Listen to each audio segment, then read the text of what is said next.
Good evening. Welcome to the San Carlos Planning Commission special meeting this July 24th. First, we start off with the Pledge of Allegiance to the flag. I pledge allegiance to the flag of the United States of America and to the republic for which it stands, one nation, under God, indivisible, with liberty and justice for all.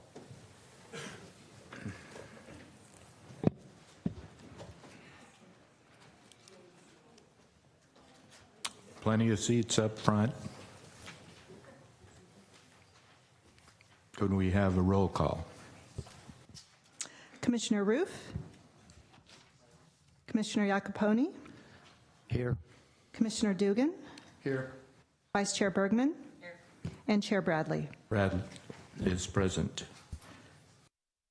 Next is public comment. Public comment is limited to items not on the agenda. The Commission may briefly respond to statements made or questions posed as allowed by the Brown Act.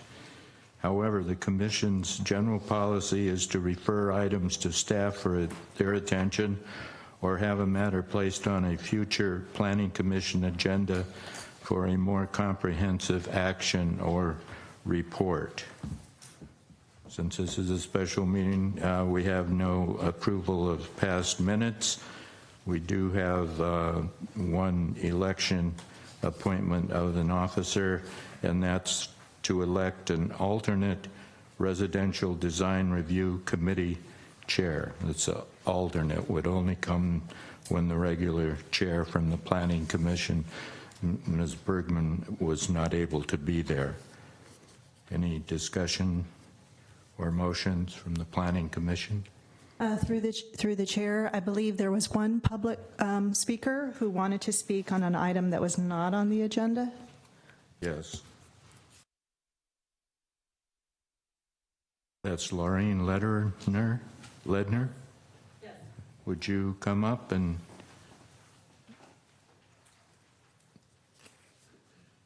tell us what it's about, unless if it's on the shack on the single-family housing, this wouldn't be the time, but it's not, right? No. Okay. No, it isn't. Thank you. I had two questions. One was notification to neighbors. What is the rule? I looked up, I was trying to find the rule, but I couldn't.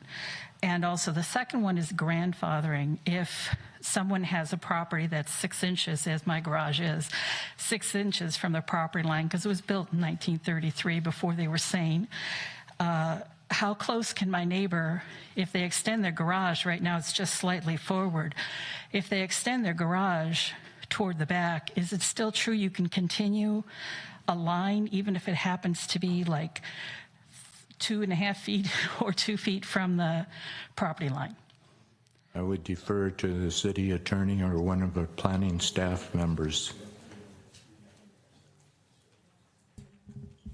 I think under public comment, we can get back to you on those questions. It's not usually, we usually don't respond to questions. There's a lot of facts that we would want to analyze before we could answer that question. Where would I bring that question? Either to the planning department.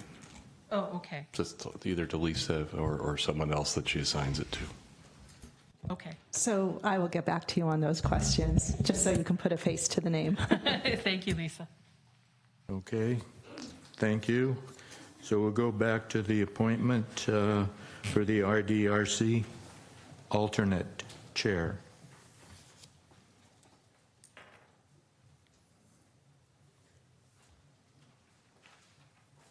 Any discussion? Any motion?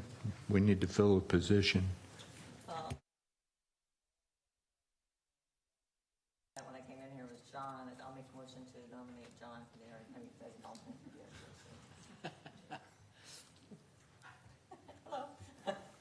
You can decline.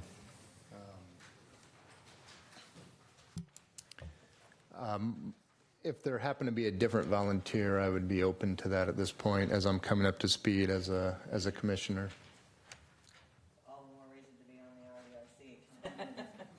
But, it's up to you, obviously.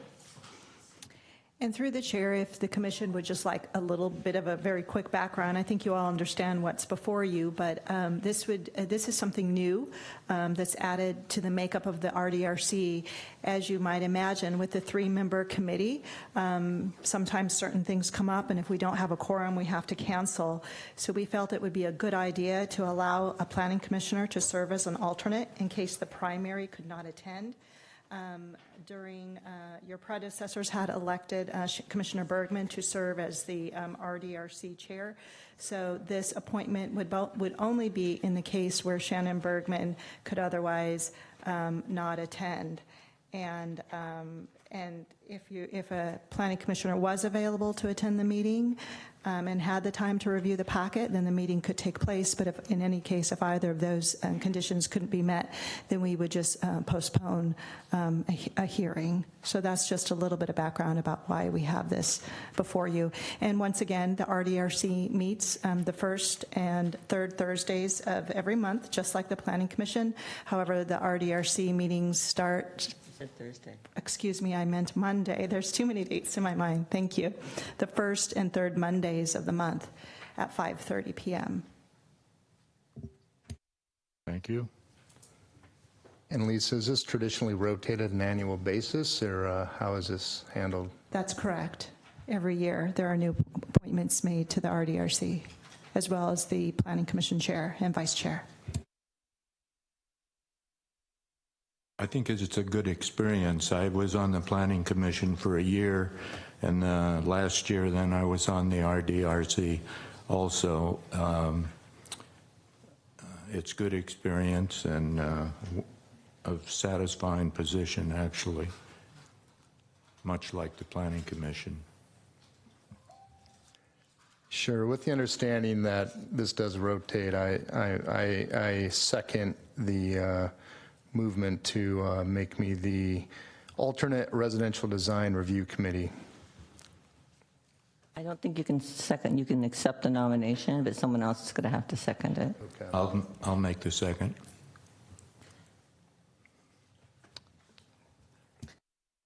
For the roll then, Commissioner Roof. Jim Iacopone. Yes. Commissioner Dugan. Yes. Vice Chair Bergman. Yes. And Chair Bradley. Yes. Thank you and congratulations. I think you'll enjoy it, Thank you. especially since you don't have to come every week, just very infrequently, but it will be a good experience. Then we'll open the study session, continued from May 21st, already 2 months ago, on single-family zoning ordinance change. Our consultant is here. Are you ready to present, Stefan? Mr. Chairman, Al Savay, Community and Economic Development Director for the City of San Carlos. Mr. Chairman, members of the Planning Commission, good evening. I'll start with a few remarks, and I'd like to start by talking a little bit about the process and where we have been and where we're going. So to start, in terms of the process, this is it's a big deal for any city. It's probably one of the biggest things that any city can do in terms of a zoning change, development standard change. So for any community, because most of our property is in single-family residential areas, and it affects us as property owners and residents in the community. So it's a very complex undertaking, and as a result, it takes a lot of thoughtful discussion and consideration and dialogue between the city staff, the policymakers and consultants, and the community. And so as a result, we've had a pretty rigorous process put together, and we're pretty much still in the middle of it. And we started this process. The City Council appointed a single-family house advisory committee. And they were residents of the community. There were 7 members of the community, and a number of them were ad hoc members of the community, and some of them had some particular experience in real estate, architecture, construction, and development. And this committee was formed to take a look at this issue, work with the consultants and city staff, and come up with some ideas for consideration by the City Council and the Planning Commission and the community for how to reduce the bulk and mass of homes.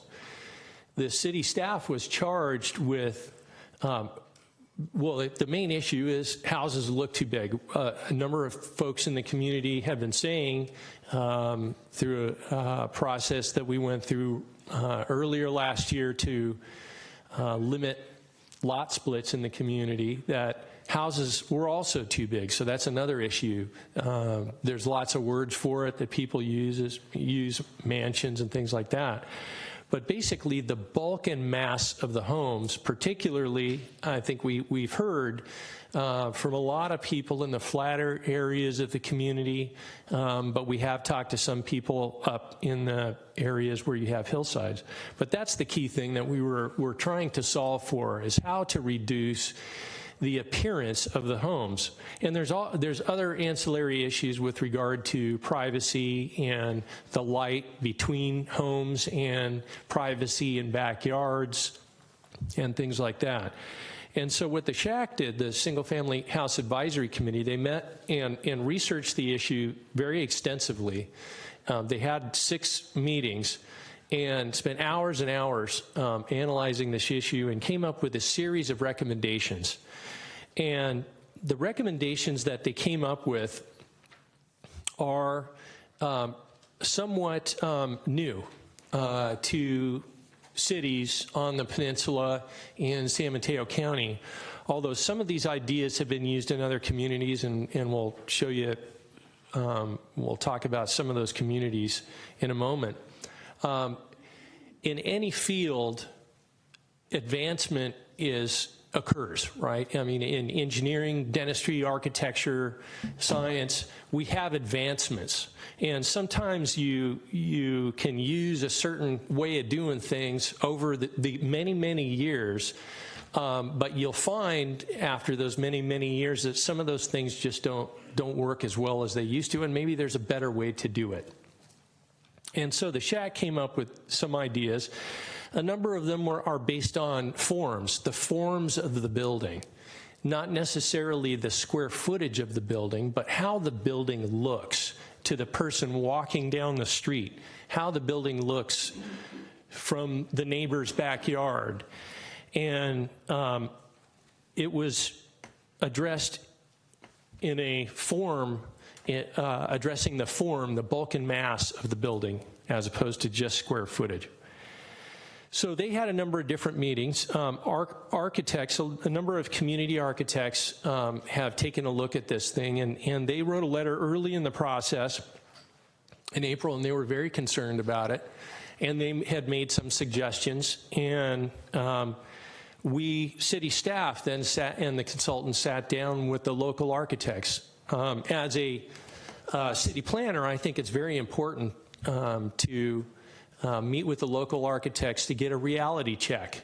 I think reality checks from the professionals in your community that are doing the work for the clients, the property owners, is very important. So we did that.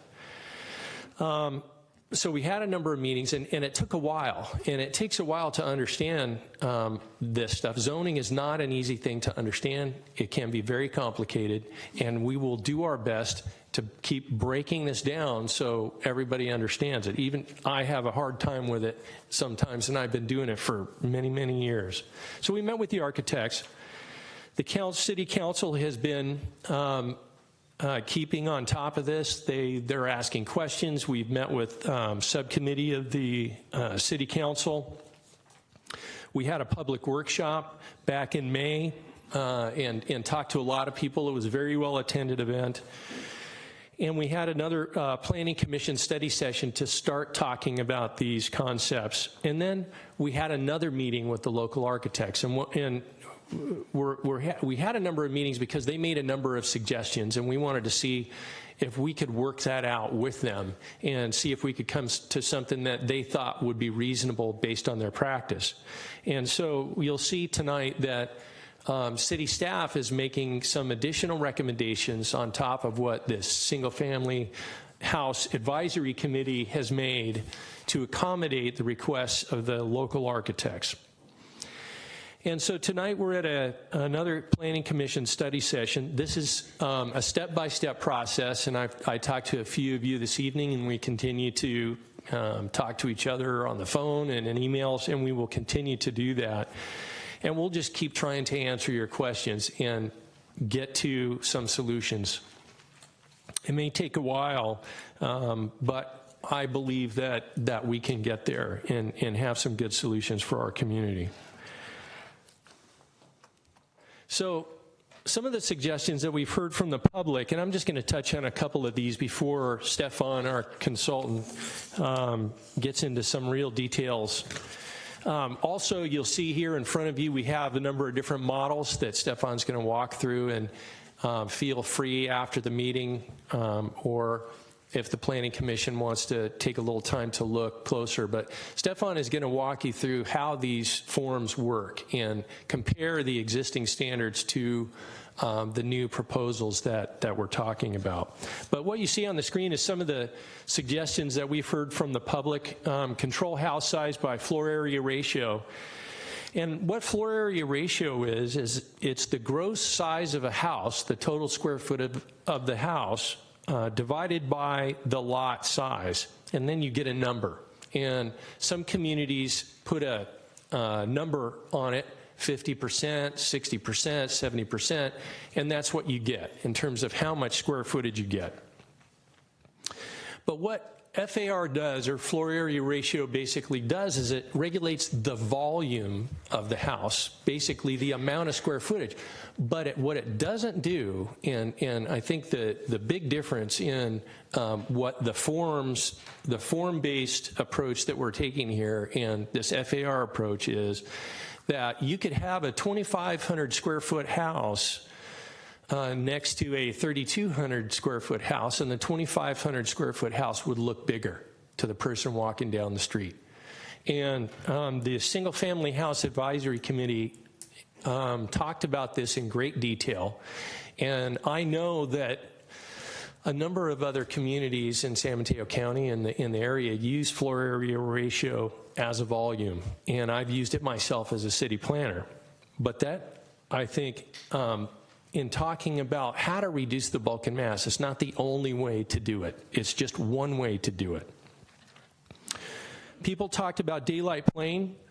I love the word daylight plane. It sounds good. I'm going to get daylight next to my house. And I like the concept of it. And in fact, we'll show you some diagrams and things. Under our current standards, we kind of have a daylight plane already. But there's some inherent issues with daylight plane, and Stefan is going to talk about that. Allowing two-story homes next to single-story homes, there's some concern. I think we've heard it from the public. We heard it at the last Planning Commission study session. People are worried because particularly in the historic areas, the older neighborhoods, you'll get these older houses that were built in the 20s, 30s, and 40s, and then you got somebody building a big two-story house, and it does affect the appearance of the streetscape, and it can be very significant difference. So some people have asked, well, why can't we just do single-story homes? And our city attorney mentioned in the last meeting that there is a way for neighborhoods to do that. And you would have to vote to do that, and some communities do it. One example is in Palo Alto, where you have the Eichler neighborhoods. I think some of the Eichler neighborhoods in Palo Alto have actually done that to try and preserve that style of architecture. But that would be the property owners that would need to agree to do that, not the city.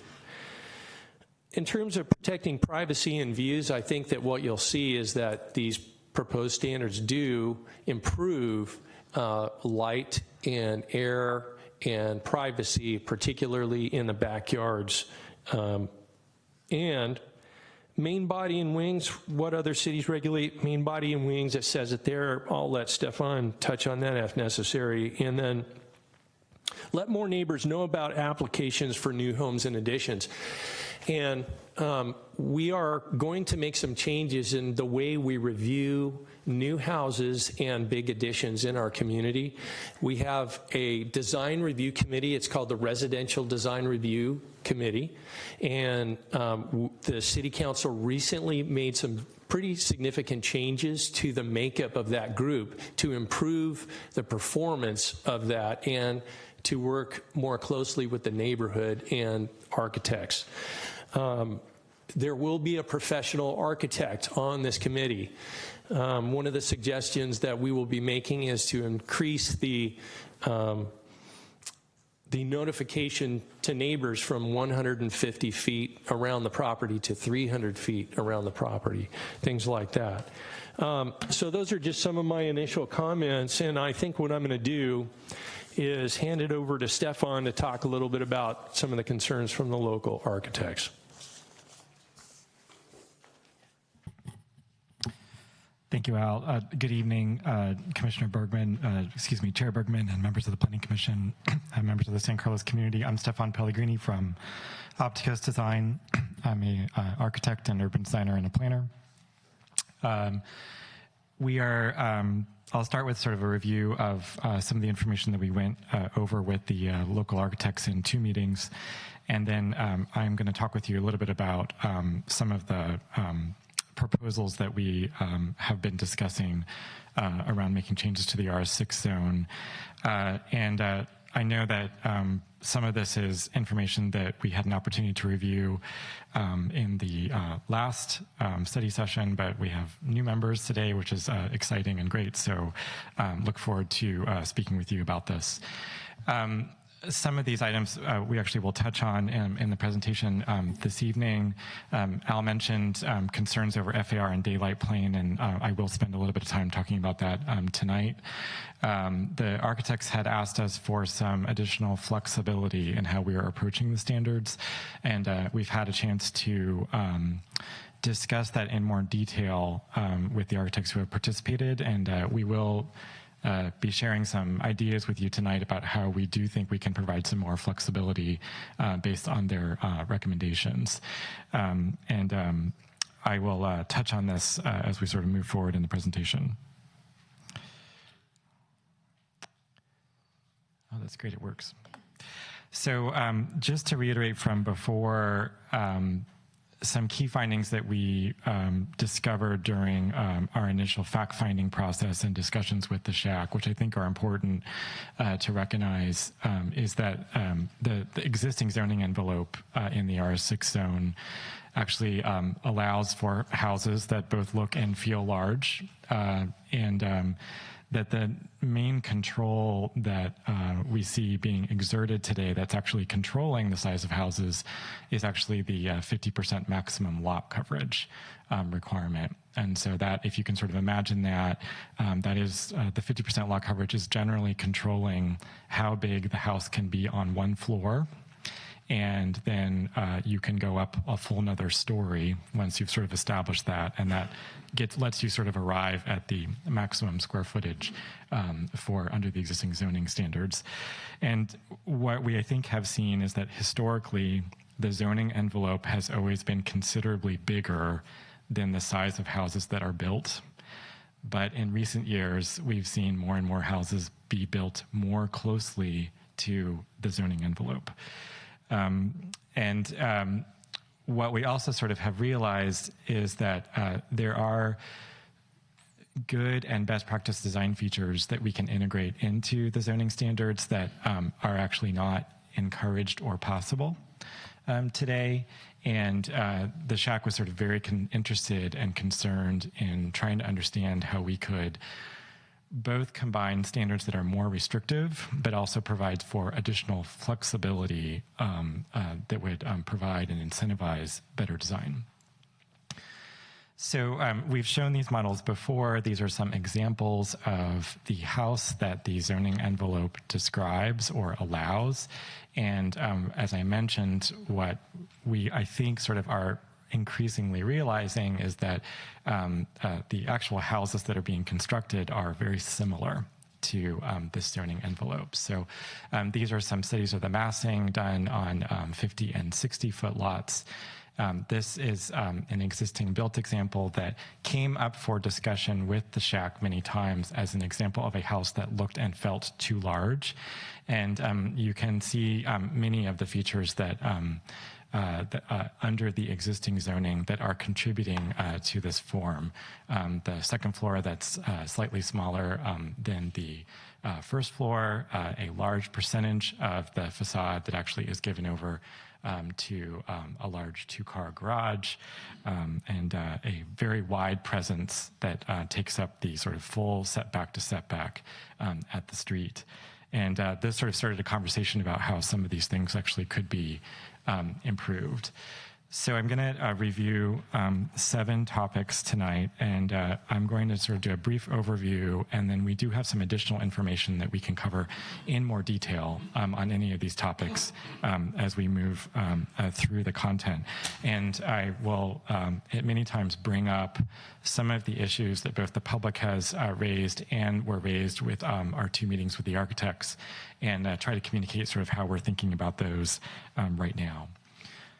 So we'll start with building size and massing, and just to sort of reiterate some of the problems that we've discussed to date, we've realized that we're getting large houses, and that as people are building to the full zoning envelope, and since the setbacks under the existing zoning are actually stepped, meaning that we have greater setbacks at the second floor than we do at the first floor, we tend to get houses that sort of have a wedding cake form when they're built to the full zoning envelope. And so one of the things that we actually wanted to sort of consider was the idea about introducing main body control, which Al had mentioned, to limit actually the 2-story building footprint that would be allowable. And to actually introduce this concept of wings that would limit resulting extensions into side and rear yards. And Al mentioned that the idea of a main body is something that some Bay Area cities have actually adopted and have been practicing for many years now. But it is a relatively new idea if we look at our neighbors on the peninsula. We had an opportunity to do some additional due diligence. We spoke to planners at the City of Livermore who adopted main body controls in several of the residential zone districts actually about 10 years ago. And what they reported to us is that they actually have really appreciated this additional standard because they had a prime objective to limit and control what they referred to as mansionization in many of their residential neighborhoods. And they see this control on main body size as a primary factor in limiting mansionization in the neighborhoods where they've applied this control. So the main body, sort of if we wanted to define it, it's the principal 1 or 2-story mass of a house. The idea is that it can control the overall volume and size of the house that's proposed. It's sort of a smaller zoning envelope that would fit inside a larger zoning envelope. It would correspond to lot width, meaning that as you have a wider lot, you actually would be allotted a wider main body. And in discussions with the shack, it was important that we actually set this main body control large enough that it could ensure a reasonable and sort of practical program on the second floor. And so we did set this dimension to ensure that a sort of 3-bedroom, 2-bath program on the second floor could be reasonably accommodated. Since the main body size is smaller than the overall zoning envelope, the idea is that it's flexible in how it actually can be placed on the lot to respond to the location and the configuration of adjacent houses. And when I talk about the setbacks in more detail, I'll sort of demonstrate how that might work on the model. The idea behind wings is that these are actually smaller 1 or 2-story elements that project from the main body. So in this image, if you can imagine that the main body is outlined in the red rectangle, the wings actually would be areas that could project from that are outlined in purple at the rear, the sides, and the front. The side wings can be utilized to break down the massing and provide additional square footage. They are optional. They do sort of provide an allowance to sort of build out in a limited way to the limits of the setbacks. But we sort of thought about how they could be best sized and controlled so that we could start to mitigate some of the issues that we believe are occurring when larger houses are actually proposed adjacent to smaller houses.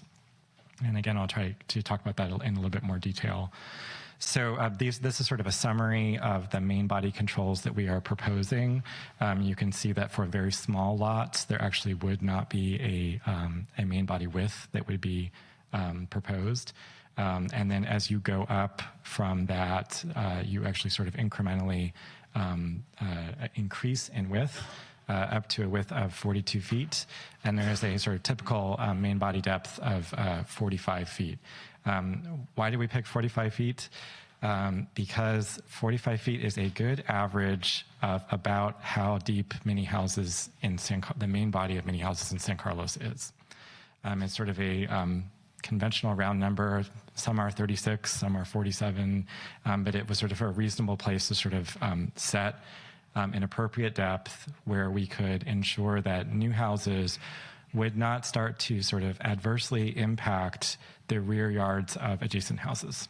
And I can talk about that a little bit more.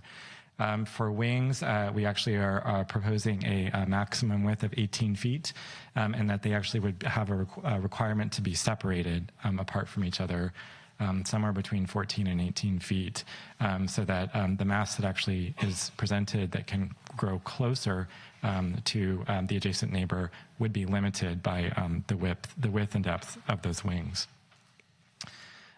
These are just sort of two very quick examples of existing houses in San Carlos that have a main body and wings that sort of follow some of these rules that are presented. The house on the left is sort of actually a representation of an existing house in a sort of a newer addition, but you can see sort of a main body that has a one-story wing that projects from the front. The house on the right is actually a much older house. You can see sort of a rectangular main body that actually has two wings that are projecting to the front. One of the things that we spoke about with the shack was that this idea of making houses that are geometric shapes that can form U's or L's or C's could be a strategy to sort of help control massing, as opposed to getting a house that is sort of full-on frontage against the sort of the existing setbacks. The second item I want to sort of talk about a little bit is garage placement and parking. As I mentioned, the zoning envelope is something that we build out to, and this is sort of the result that we see. The key factor here is that the existing standards allow 65% of the front facade to be garage.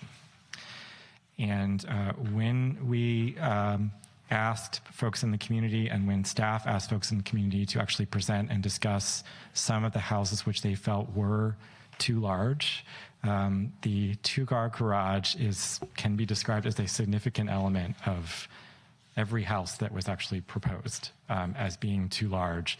So we wanted to sort of think about sort of how to control that. You can imagine on a 50-foot lot, when the 65% rule is triggered, that means that over 24 to 25 feet of the front facade can be garage, and the leftover is often not wide enough to actually present an actual room to the street. So we wanted to sort of think about actually how larger houses could actually start to present something to the street that actually can be broken down in mass and sort of not present sort of this large element. Our solution is to continue to maintain a two-car parking requirement. But actually, if you wanted to do two parking spaces in a garage, you would actually have a requirement to push them back from the main facade. We started with a 15-foot minimum setback. After discussion with the architects, we actually are thinking about 12 feet right now would actually be more appropriate. And on lots less than 60 feet wide, we'd like to introduce an option that you can have one car covered in a garage or a carport and one car parked in a driveway to meet the two-car parking requirement. There has been a lot of concerns about what this would do for on-street parking and sort of shuttling cars to the street. We do recognize that we do have a two-car parking in garage requirement today, but it's not enforced. And there is street parking that occurs today and will probably continue to be street parking that actually occurs in the future. We do know that comparatively other cities on the peninsula, it is very common. It is more common to have a 2 parking space requirement where only 1 has to be garaged than it is to have actually a 2-car garage requirement. So we did feel this was a sort of good trade-off in order to reduce the mass, and some of the things that the community had identified were contributing to this idea of large houses in exchange for a little bit more flexibility in terms of what can happen on the garage front. This I sort of already went over. The idea is to actually provide some flexibility. You can see on the far left of this drawing a house that actually could have 1 car in a garage and 1 car parked in a driveway. This would require the maintenance of driveways that are potentially 20 feet wide, which is sort of continuing the standard that we have today. There could be a tandem configuration as shown in sort of the middle 2, or the garage could be set back either to the midpoint in the lot, 12 feet back from the front facade, or in concurrence with today's standards all the way to the rear. And I'd be happy to sort of talk about that a little bit more in detail. So now I'm going to talk a little bit about building setbacks, and I will give you sort of an overview, and then I'm going to sort of spend a couple minutes on each of the front, side, and rear conditions so that we can start to understand the implications of what we're proposing. What we wanted to do here was that we recognized that the 5-foot and 9-foot setbacks at the sides, which were under the existing standards, creating these wedding cake forms, they were not necessarily effective in reducing the bulk and mass. So we wanted to think about how we could sort of mitigate that. We also recognized that the existing rear setbacks were allowing build-outs into the rear yard that could present a considerable impact on existing neighbors. And so we wanted to sort of understand how we could mitigate that a little bit. And so we're, in some cases, proposing an increase in setbacks from the existing standards. And in some places, we're sort of providing for a little bit more flexibility with regards to setbacks and how the main body can be placed within those setbacks. So this is a diagram that actually demonstrates the existing setbacks under the existing RS6 zoning. What we've done here is taken the same lot and we have rotated it 3 ways. So on the left-hand side, you're seeing it with the front of the lot to the left. In the middle, you see it with the front of the lot actually to the bottom. And on the right, you see it with the front of the lot to the top. And, oh, great. Thank you very much. Oh, there it is. Okay.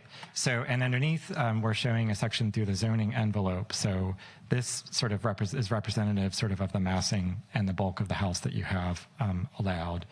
And this actually shows a couple of things. The existing rear setback of 15 feet, it's typically your difficulty in sort of getting to that is that you'll hit your 50% lot coverage requirement before you reach that. So we're showing that this is actually possible, but your depth, usually, if you're building from the front all the way to the back, you have a limitation to sort of be able to do that. The cross-section through here shows that at the second floor, we have a 9-foot setback, and at the first floor, we have a 5-foot setback. But these actually can run the entire depth of the house, which can be considerably deep. And there is an existing provision that actually allows sort of a 2-story encroachment that's 30% of the depth of that house to actually run all the way to that 5-foot setback. So what you can see here in section is that behind there's a wing, which actually is described up here, which is allowed. And the zoning standards don't say anything about where that can happen. So that means if you are this house's neighbor and your house ends right here, it's pretty easy for me to put a 2-story element that's fronting onto your rear yard. So we wanted to sort of be considerate of that. So these are the proposed setbacks. So I can sort of flip back to that. Here's the existing envelope, and here's the proposed envelope. So the main body control is actually, it's really limiting how much 2-story house can actually occur on the parcel. Oops. So basically, the wings, right, only go to the setback, can go out to the setback, but not further. That's correct. Okay. And is the main body mat, I'm trying to say this, I guess what I'm trying to say is, do the wings in any way detract from the available main body dimensions or available building space? They do not. Okay. So Explain that a little better, because I that's important to know whether or not that actually affects the workable building space. yeah, we're sort of thinking about this in an additive way, and I think we can think about this that if the existing zoning envelope, which allows where the primary control was you could build until you hit the 50% lot coverage requirement, and then you can go up another floor, that was generally resulting in an FAR, a floor area ratio that was close to 1. It's about 0.9, 0.95, and it was resulting in a maximum lot coverage of 50%. When we impose these standards, we are generally seeing a reduction in FAR down to about 0.7, and we're seeing a reduction in lot coverage down to closer to 40%. Okay, I'm going to stop you right there. And just for the benefit of people in the audience, would you give a brief description of floor area ratio and percent lot coverage? Because I don't know if everyone is clear on that. Sure. So floor area ratio is a planning term that represents the relationship between the total square footage of a house and the total square footage of the parcel that it sits on. And so if you have a 5,000 square foot lot and a 3,000 square foot house, that means there is an FAR of 0.6 or 60%. And that can be, and that encompasses however many stories that there are in the house, right? Yes. Right. It's yes. not just the main floor plan. It is the total square footage in the house. That's correct. And so in the case of San Carlos, since we can build 2-story homes, I could accomplish that square footage in up to the height limit, which is today 27 feet. Thank you. So, sorry, did you have another I question? think explain the percent. I mean the land percent. Sure. Land So area. lot coverage, which is something Yeah. I've mentioned a lot. The lot coverage is the percentage of covered house that's enclosed by a roof, or would include also a porch that also has a roof on it, but would exclude something like an open deck. It's the ratio of that total square footage at the ground floor to the total square footage of a lot. So you're looking at, like if you were looking at an aerial view, it would be the footprint of the aerial view, and does not take into account necessarily a second story, but just the footprint of the house, correct? It doesn't take into account a second story, and it would not take into account any outdoor patio or deck that actually is not covered by a roof. Thank you. So if 50% lot coverage means I could generally build a house on one floor that is 2,500 square feet. I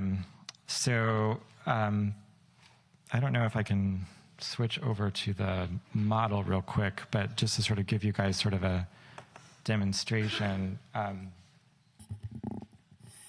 I carry this over? No. All right. I'll talk and then I'll show you. What I'm going to show you is that the gray models that you see are representative of the existing zoning envelope. And the red colored models that you see are actually representative of the zoning envelope which we are proposing. So if we look at this sort of model here, this recalls some of the things that I mentioned, that the first floor can be bigger than the second floor. The house can be built as deep as you can to the limitations of that 50% lot coverage.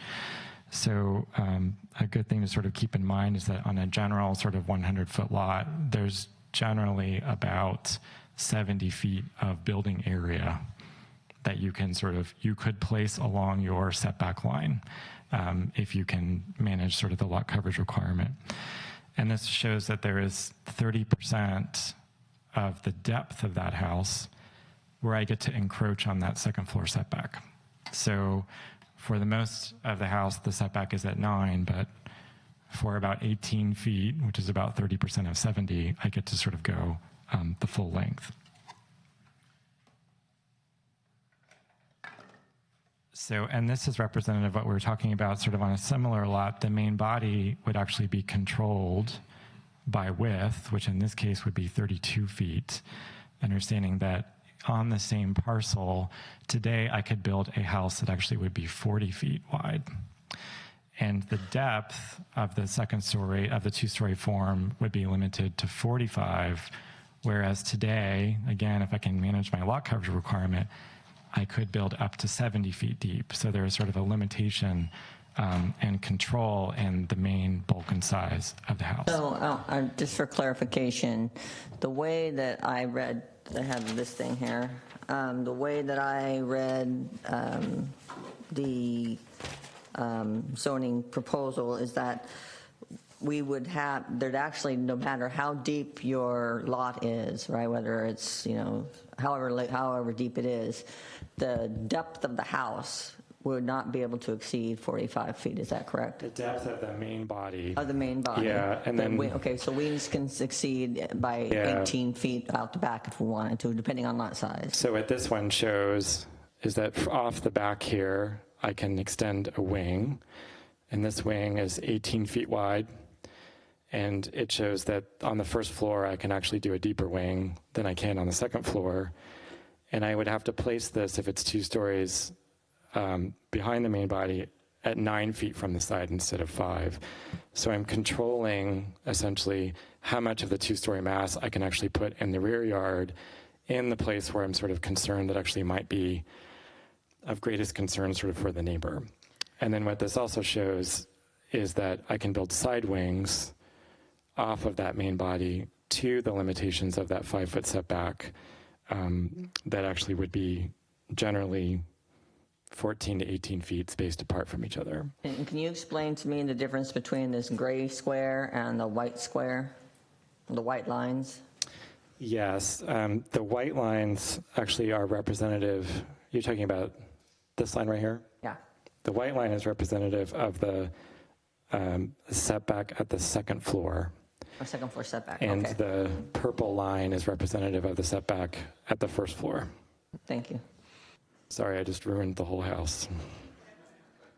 There we go. So, Stefan, Yes, John. so on the rear wing, what's driving the second floor being smaller is solely the setback. There's nothing else driving that? That's correct. Okay. Yeah, so, and I'll go through the sort of the rear yard setbacks in a sec. Can you remind me how to switch back? I'm sorry. Stefan, Yeah. one other while you're on the proposed model there.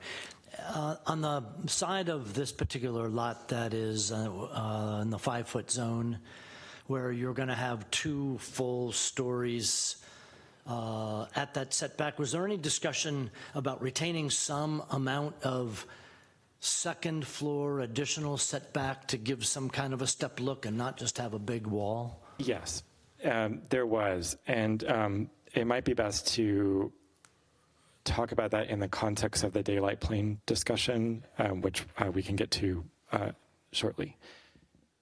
That's a very good question. So we talked about front yards. Front yards are actually staying the same at 15, but what we would allow that's different from today is that a wing that's 2 stories could actually come all the way to that 15-foot setback. Today we have a 15-foot first floor requirement and a 19-foot second floor requirement. One of the reasons why I want to think about that is allowing a house that actually is an L shape at the front facade, sort of a gable L prototype, to actually be created, which is actually not allowed under the existing zoning standards. So here's the proposed, again, existing and proposed on the front side. When we look at the side, as I mentioned, today we have 5 on the first floor, 9 on the second floor. What we're proposing in the future is 5, a sort of minimum on one side, But your additional setback would be engendered by the fact that your main body width actually has to fit inside that larger zoning envelope. And I can talk a little bit more in detail when we talk about daylight plane about what this means. The short is that what we would love to do here is provide some flexibility where if you are proposing a two-story house, you can talk to your neighbor before you design that house and come to an agreement about what's best for both of you. And that there do appear to be conditions based on how existing houses in San Carlos are built, where it actually might make sense to push the house over to one side. But there are plenty of conditions where it makes sense to put that main body right in the middle of the property, which actually should give you the same or better of a condition than you actually have today under the existing standards. But in this drawing that you just had, one neighbor can't tell the other neighbor where they're going to put the house as long as it's within the setback limits, right? I mean, they can't say, you know, your neighbor just doesn't have that kind of control over where the house goes. That's true, but if the main body's placement is flexible and projects are up for design review, shifting of that main body within the zoning envelope could be something that the RDRC could consider as a criteria to minimize impacts. So again, we do think this presents a level of flexibility that could be beneficial. Yeah, I understand the flexibility. I just wanted to be really clear on what the law would allow the neighbors to do as far as where you want to place your house. Sure. So just to sort of close out sort of the rear setback, the existing setback is actually set at 15 for the first and second floor. And we're proposing 20 at the first floor and 25 at the second floor. So this is the existing, and then that is the proposed. And you can see the additional space in white between the main body depth and the rear wing, which would provide additional rear yard space under the new proposed standards. So here's existing. Can you just go back? So you're saying that what is in white, sorry, in the next slide, I think. Yes. What is in white would not be built on. Right. And what I do have flexibility here is that this wing, which is this dimension is set, and this minimum setback over here, if it's 2 stories, is set. But this guy could slide anywhere in here, just like this guy could slide anywhere in here. So, I cannot, on most lots, and I can get into that in a little bit more detail later, I would not be able to build out this whole area with house. So. Neither could you make the main body bigger, correct? No. Okay, so a little bit about daylight plane. We provided a definition of daylight plane. It is a height limitation that, when combined with a height limit, defines the building envelope. So a daylight plane is a tool that planners use to set some limitations on the profile of a house or a building.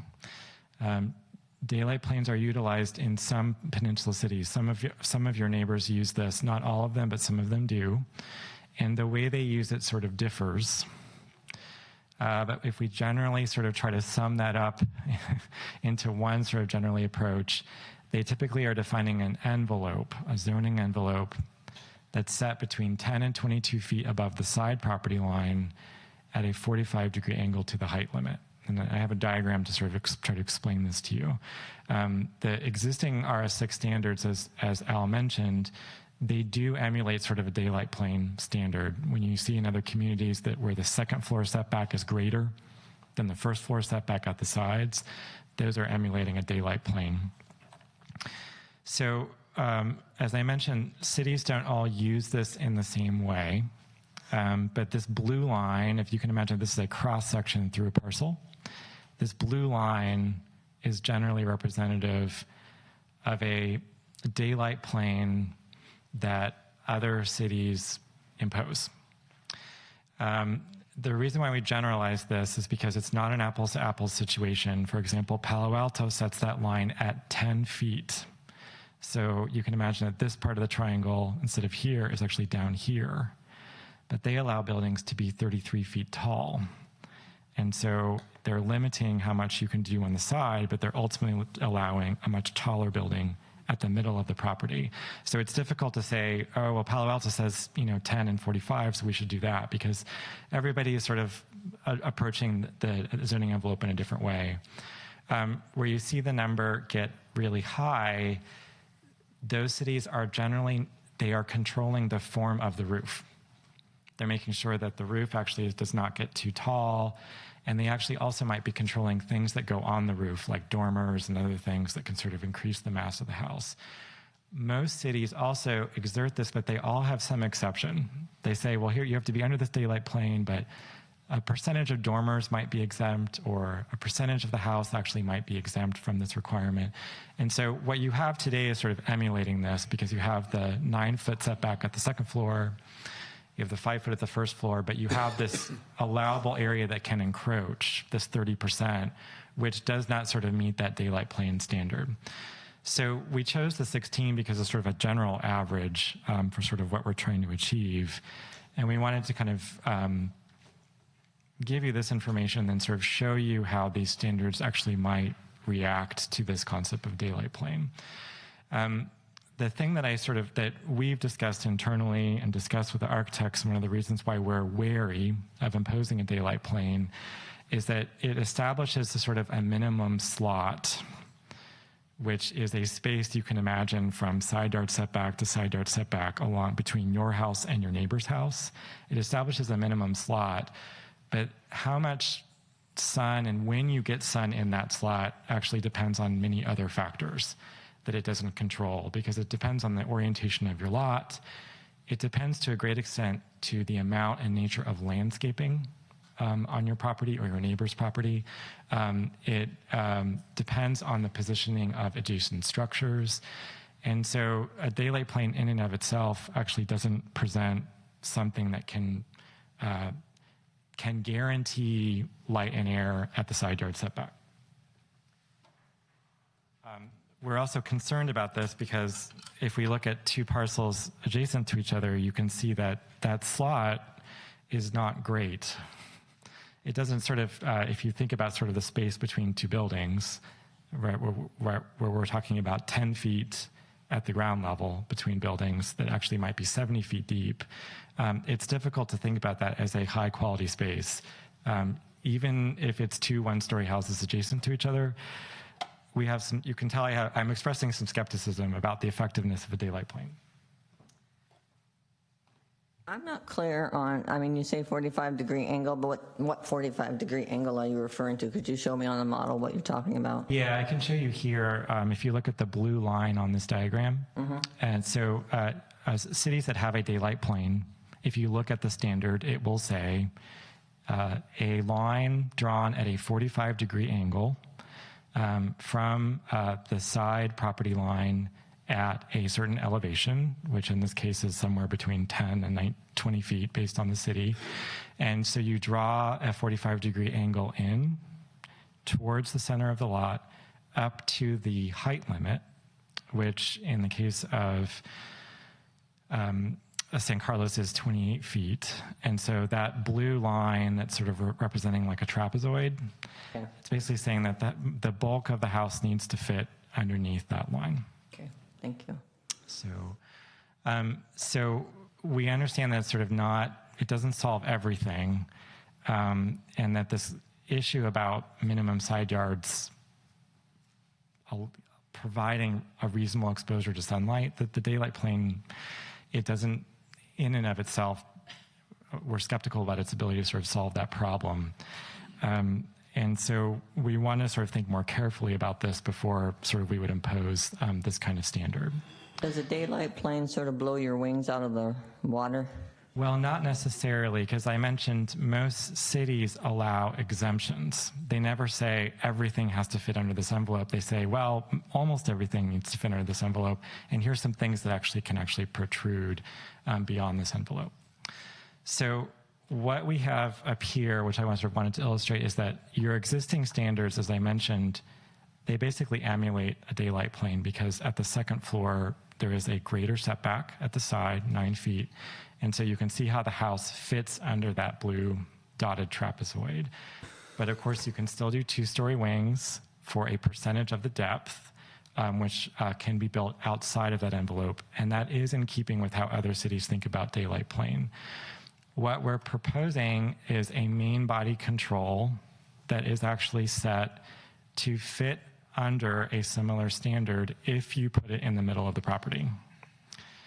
So, and if you can sort of stay with me here for a second, if you have a 50-foot lot and you have a main body width of 32 feet and you put that in the middle of the property, you actually have you have 18 feet divided by 2, you have 9 feet on either side of that main body. If you put it in the middle, you are generally presenting a similar approach to that slot. If you build side wings off of that, you actually are encroaching into that daylight plane in a similar way. What you're not doing, what you're doing today, is you would not be allowed to build on both sides of your lot for the full depth of your zoning envelope. Because as today, right, if my main factor is lot coverage, I could put 70 feet of house along that 5-foot setback on both sides of my property. In this case, I'm limited by the main body depth and whatever I actually can add with regards to wings. And so that generally will increase the amount of side yard. It doesn't mean that I won't be able to have portions of the house that can encroach that 5 feet, but it means that, if I can flip back to this for a sec and show in the model, sorry, I have too much equipment here, I apologize. That instead of having this condition where I could build all the way to one side, I might have, on one condition, have a situation where I have some pieces that actually are at 5 feet, but I might have a larger side yard that makes a C or sort of another form where this actually setback between houses could potentially be increased.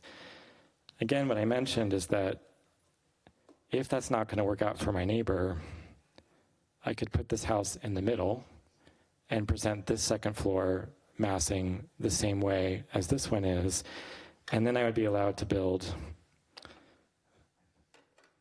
wings actually into that setback, and I could do these wings on both sides. And I apologize that I don't have enough of these, but you can imagine I could do this on this side, and I could do this as well on this side. And this is actually, again, generally presenting the same strategy as this, but I'm further limiting how much I can actually build the house out at the ground floor, because I'm not allowing this to actually happen anymore.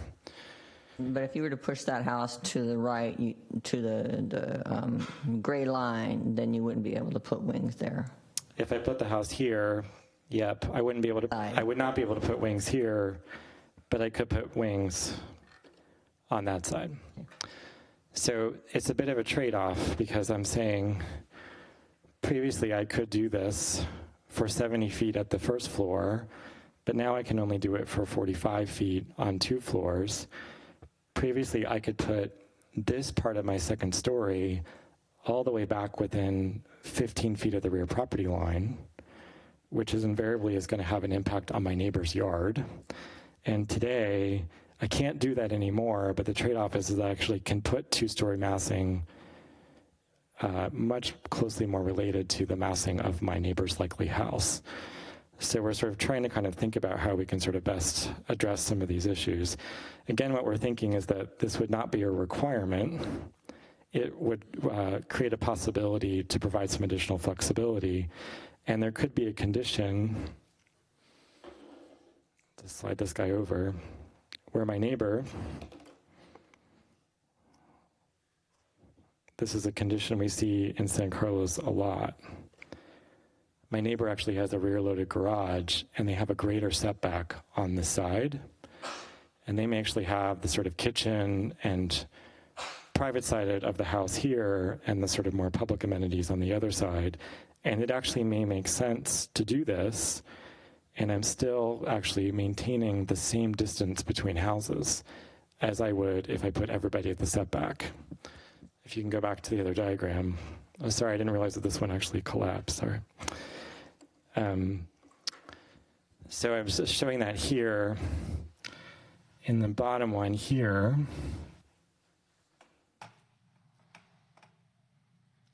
so my neighbor actually might have a garage, and their house actually might already be shifted to one side. So if I put this house all the way over, I'm maintaining 18 feet between houses, which is actually a very similar dimension to other configurations where my neighbor's house might be in the middle and I'm proposing a house in the middle. So again, because we have many situations today where this neighbor, we don't have the ability for a house to actually adjust based on the context that it actually has around it, or you definitely don't have a way to say there's criteria that you should consider to allow that adjustment to occur to make things more context sensitive. So that's what we are trying to get at here.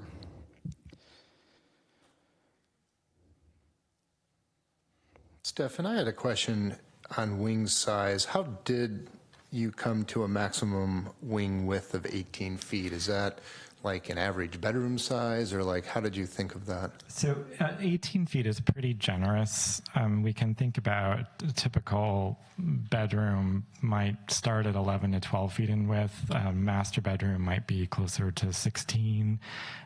So we set 18 based on the fact that when we look at houses that utilize this massing strategy, the wings actually are typically formed around one room. And so we thought that 18 was a generous standard to allow for that to occur.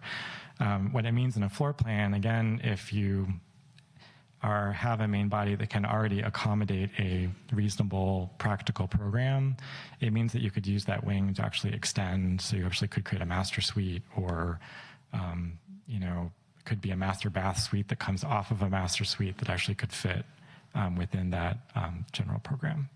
I see. And then, if you just look at this from the perspective of anyone trying to, maximize their space, I mean, I think we can safely assume people will generally apply for 2 wings.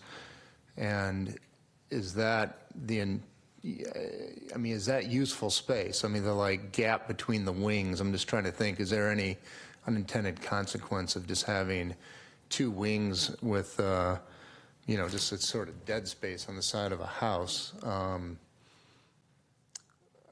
I guess that's my question, is how are we all comfortable with pretty much every application? I think will call for 2 wings now, and we just should be aware of that, I suppose.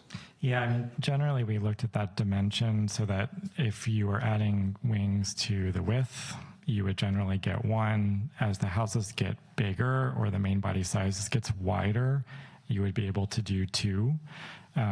This would be sort of a maximum size, so you can imagine if you needed to maintain space between wings and you had a wide front facade, and you could make those wings smaller, right? So you could have 2 14-foot wings with space in between that would sort of meet the standards. Generally, when we think about the depth, you could fit 2 wings along that space.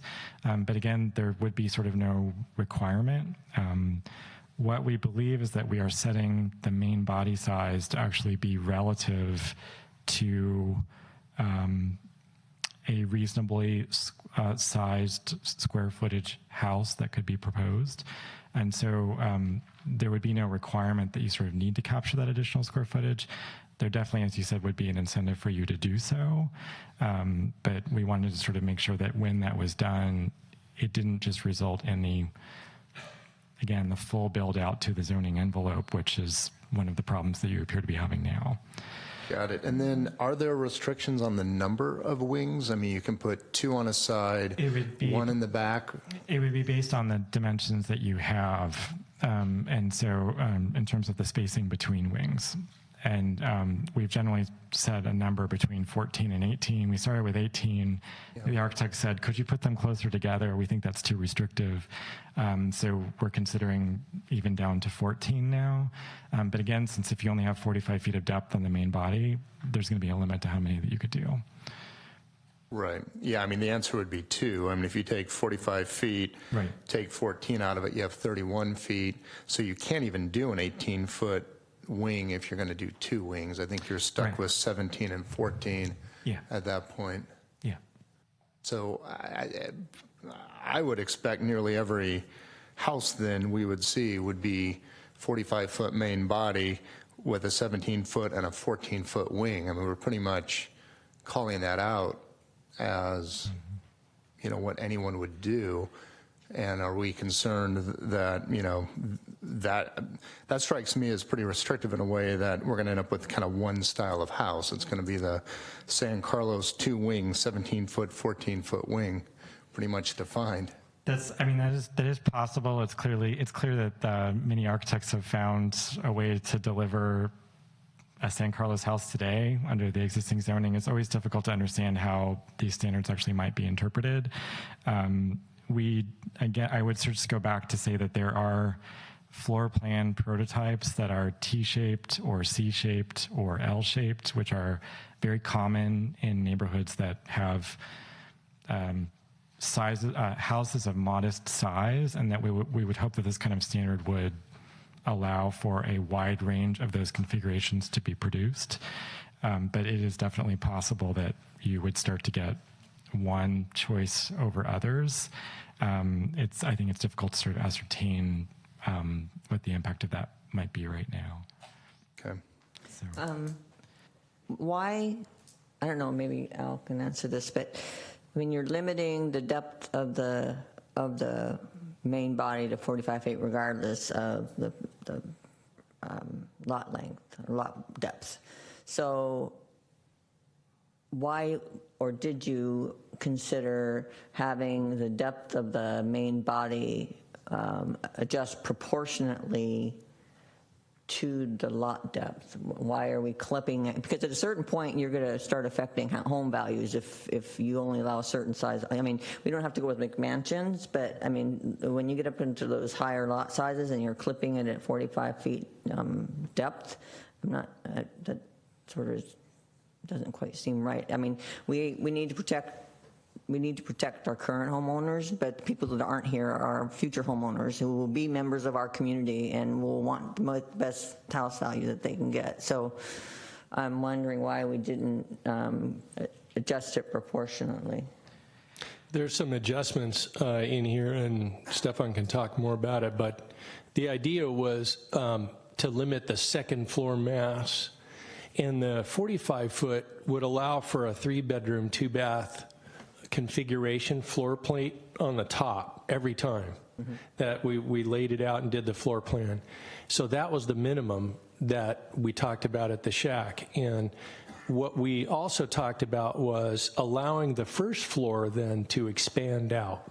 So it would still allow somebody, if they had a real big lot, to expand beyond that main body, but only on the first floor. And Stefan, I think, has a graphic showing that. The shack wanted to incentivize folks with the big lots to do more single-story development. And so there's some incentives built in to do that. Thank you. So there's just a few more items to cover here, which we had a chance to talk about last time. The summary on building height is that we are proposing to maintain the 28-foot maximum height, but to actually establish a new height to the highest eave, which would essentially control how tall houses are at the eave, and I have a diagram to sort of show that. We also today have actually a pretty considerable allowable height for one-story houses, and the shacks just discussion centered around the fact that that is actually, you can still do a pretty tall one-story house that would potentially present some impacts with the neighbors. So we wanted to sort of see if we could refine and revise that. And then we also sort of discussed basements because there were several houses that we discussed in the community where the basement was starting to feel like a third floor, particularly on one side if there was some slope that was involved. So this is a summary of what we're proposing. Right now, there's not a number of stories specified, but we're proposing to specify 2 stories max. For a one-story building, the existing height is 25, and we're proposing to lower that to 20, but actually to lower it to 16 feet to the top of plate. So you can imagine if a one-story house had a roof, the eave height, when I say eave, I mean generally where the gutter is or where the roof starts and the wall ends, would be limited to 16 feet. For a 2-story building, the existing height of 28 feet would be maintained, but we would actually introduce a new height limit of 25 feet, again, to the top of plate or parapet. So you can see the difference between A and B, how these standards are actually described here. Introducing this new B would actually start to sort of lower how the height of the houses in terms of how they actually appear from the street in relation to their neighbors. And what we want to do for basements is actually more clearly define the basement to avoid a 3-story appearance. And so what that means is that we want to limit basement exposure to 3 feet. When basements are actually exposed more than 3 feet, they actually would be considered to be a story. So we want to sort of control that. But there are some exceptions to that and some other exceptions that we should discuss. The first one, which has been talked about at length, was concerns that these standards would actually create too many hardships for folks that actually have properties in the hillside overlay. And the hillside overlay actually applies to residential lots in San Carlos that actually have a certain percentage of slope. And the existing RS6 standards actually provide for a lot of flexibility in how those standards are applied, understanding that you just can't simply do the same things on these lots as you can in other locations. So what we want to sort of communicate here is that the primary drivers that are controlling form in the hillside overlay would actually not be changed.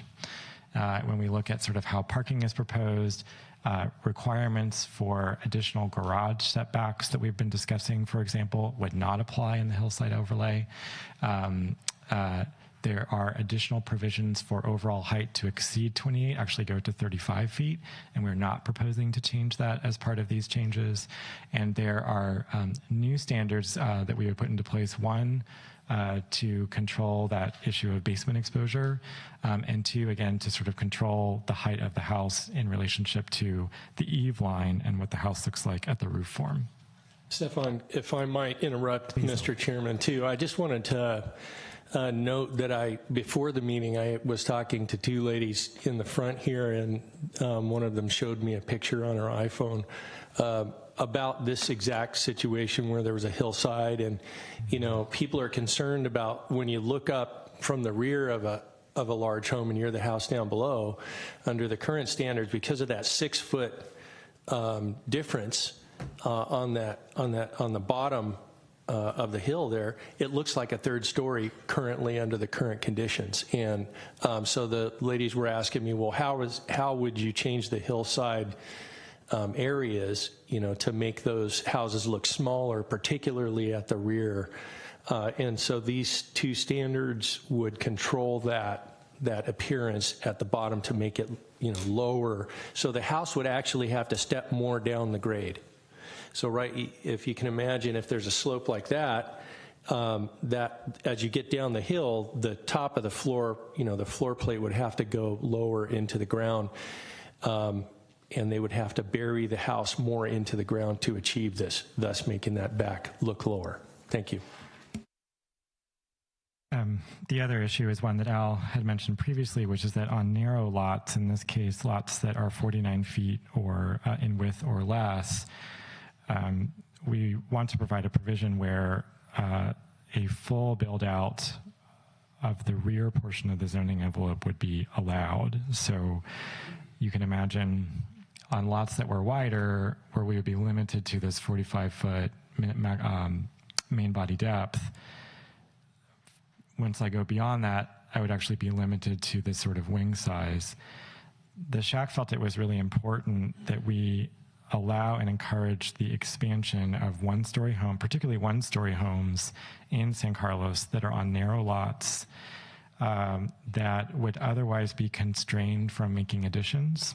And so in this condition, we actually want to sort of encourage a full build-out of the rear. We understand that there were sort of kitchen and great room renovations that actually are really, they are accommodated in a pretty sort of wide addition out the back. These lots are actually very constrained in terms of their size and where you can go. And these are many houses that the way they were built, it is very difficult to add a second story to the existing foundation. And so we determined that actually it would be very important to sort of allow these additions to continue. So the maximum main body depth would only apply on lots that are 50 feet and greater in width.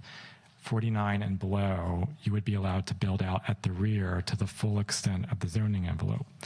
We're still increasing the rear yard setbacks from what we see today, but you would be allowed that full build out at the rear.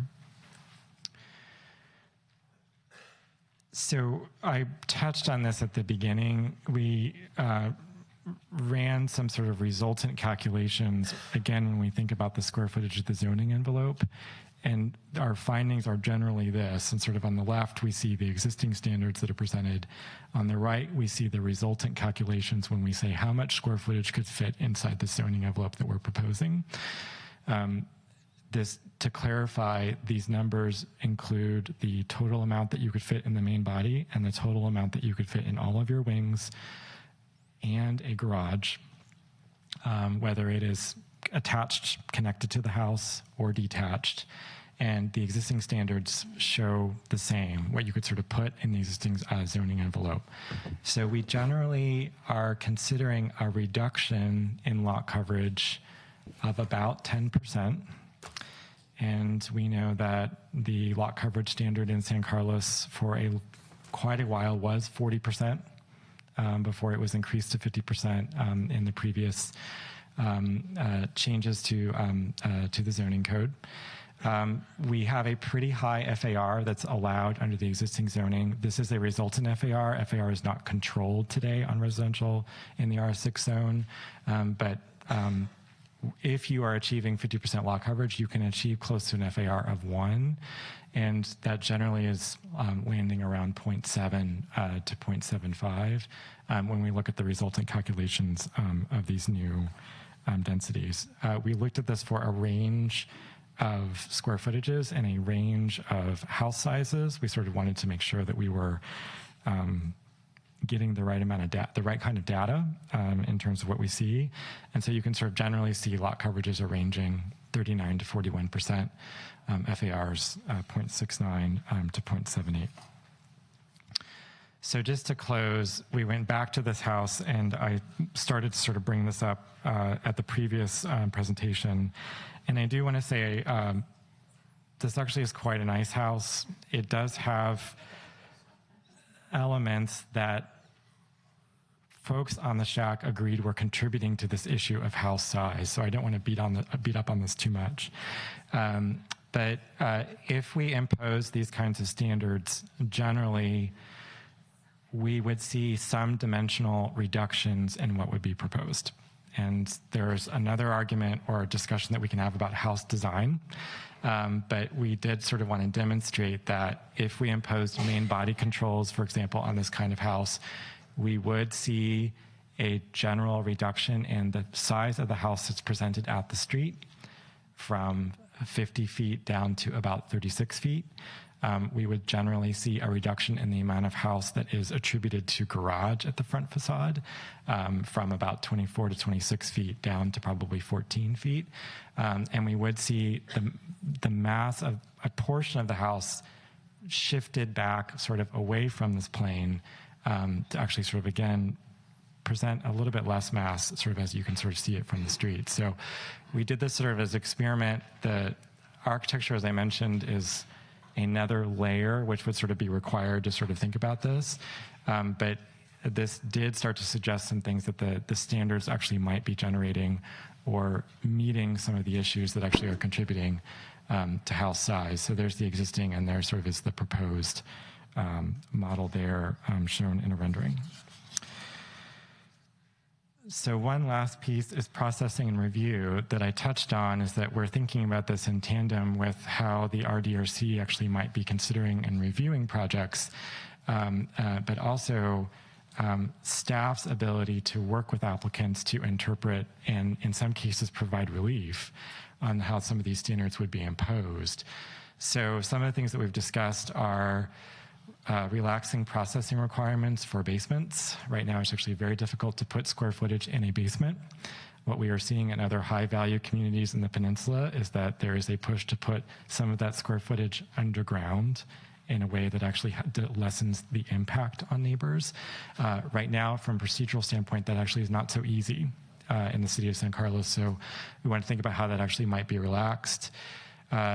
There is a section in the zoning code that speaks to design review criteria in terms of requiring compatibility with the surrounding neighborhood, and it doesn't say anything about what that means.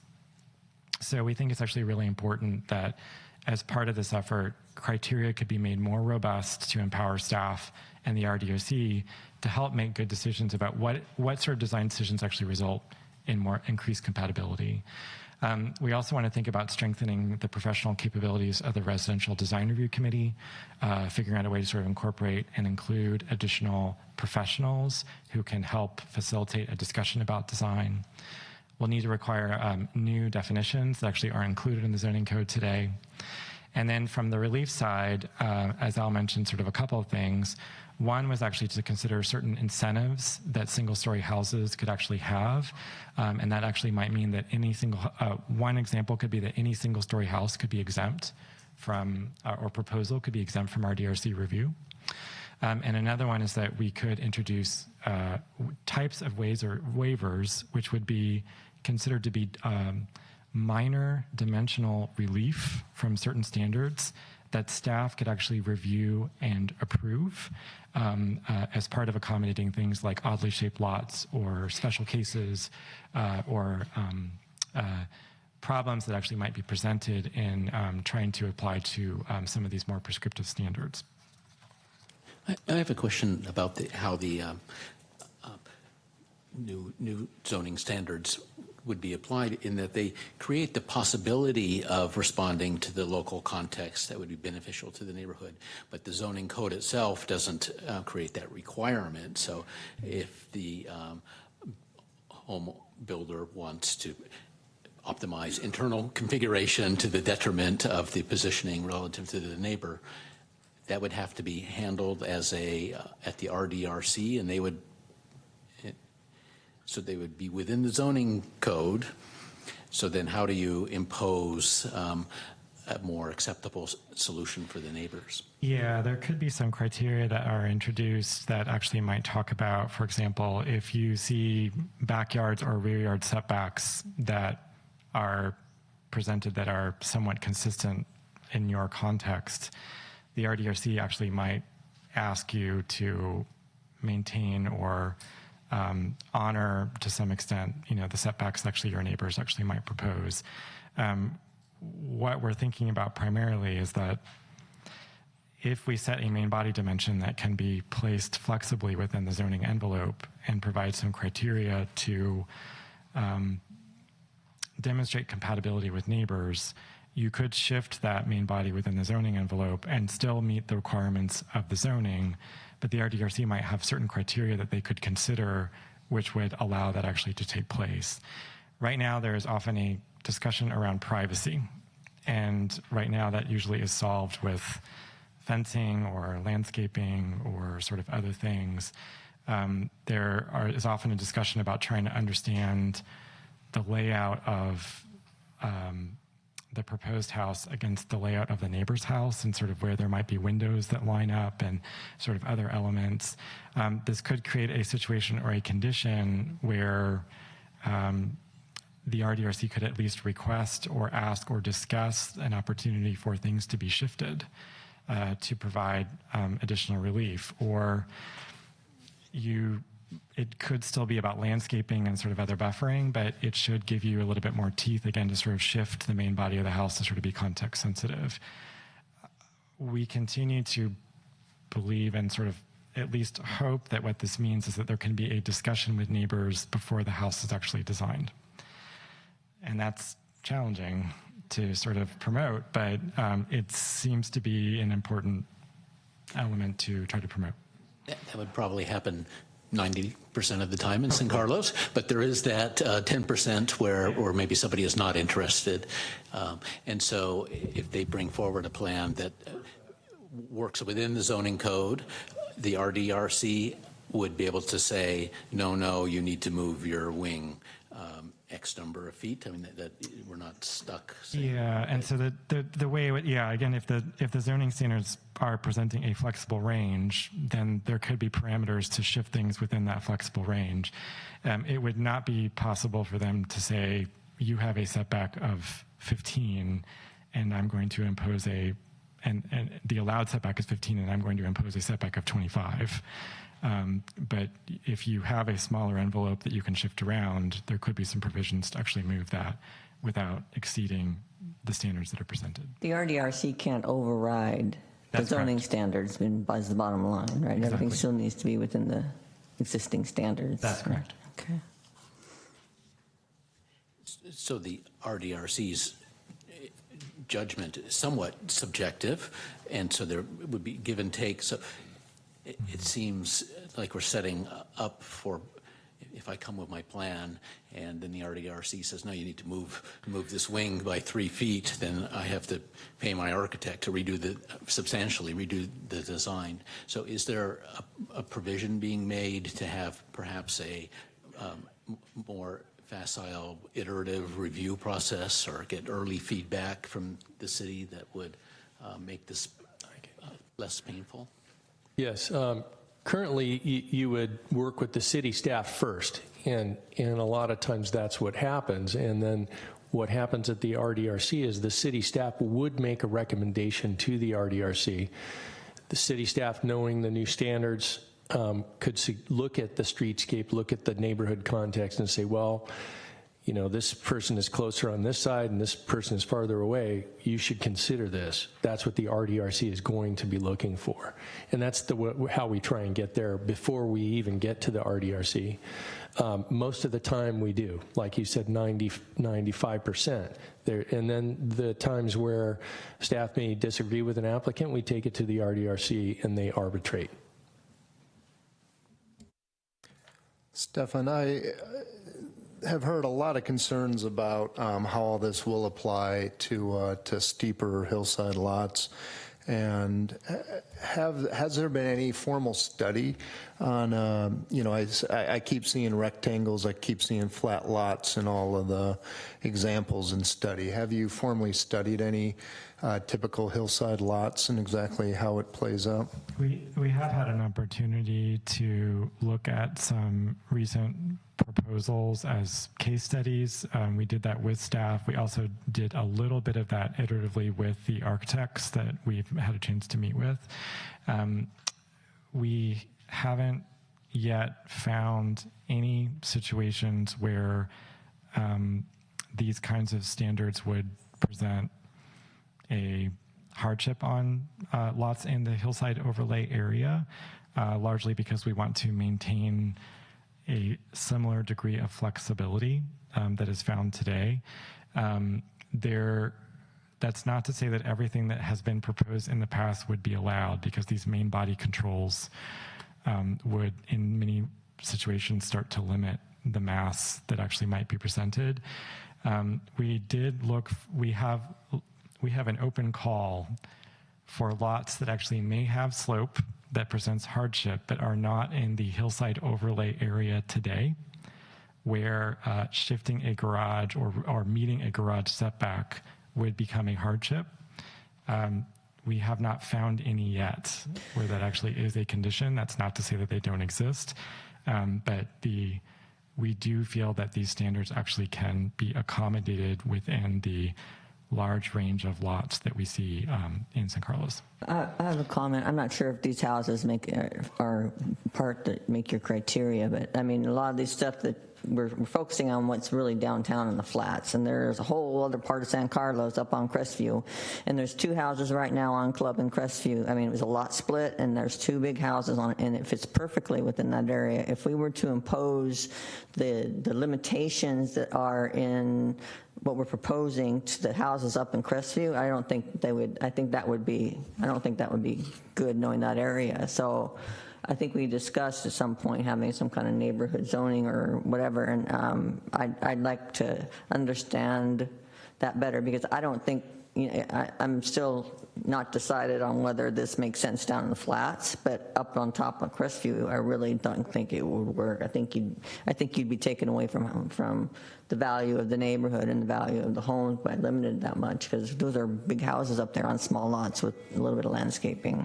Yeah, through the chair. So generally, staff is in agreement with what you just said. And so what we've started to look at, and even though we've gone through a number of different scenarios where we looked at odd configurations, we looked at triangular shaped lots and some slope lots, but when you get into the grades that are in excess of 19-20%, what happens is you have to push your garage either to the front of the lot on a sloping lot. It always ends up right at the street, or if you're on the bottom of a hill, still your garage is always going to be at the front.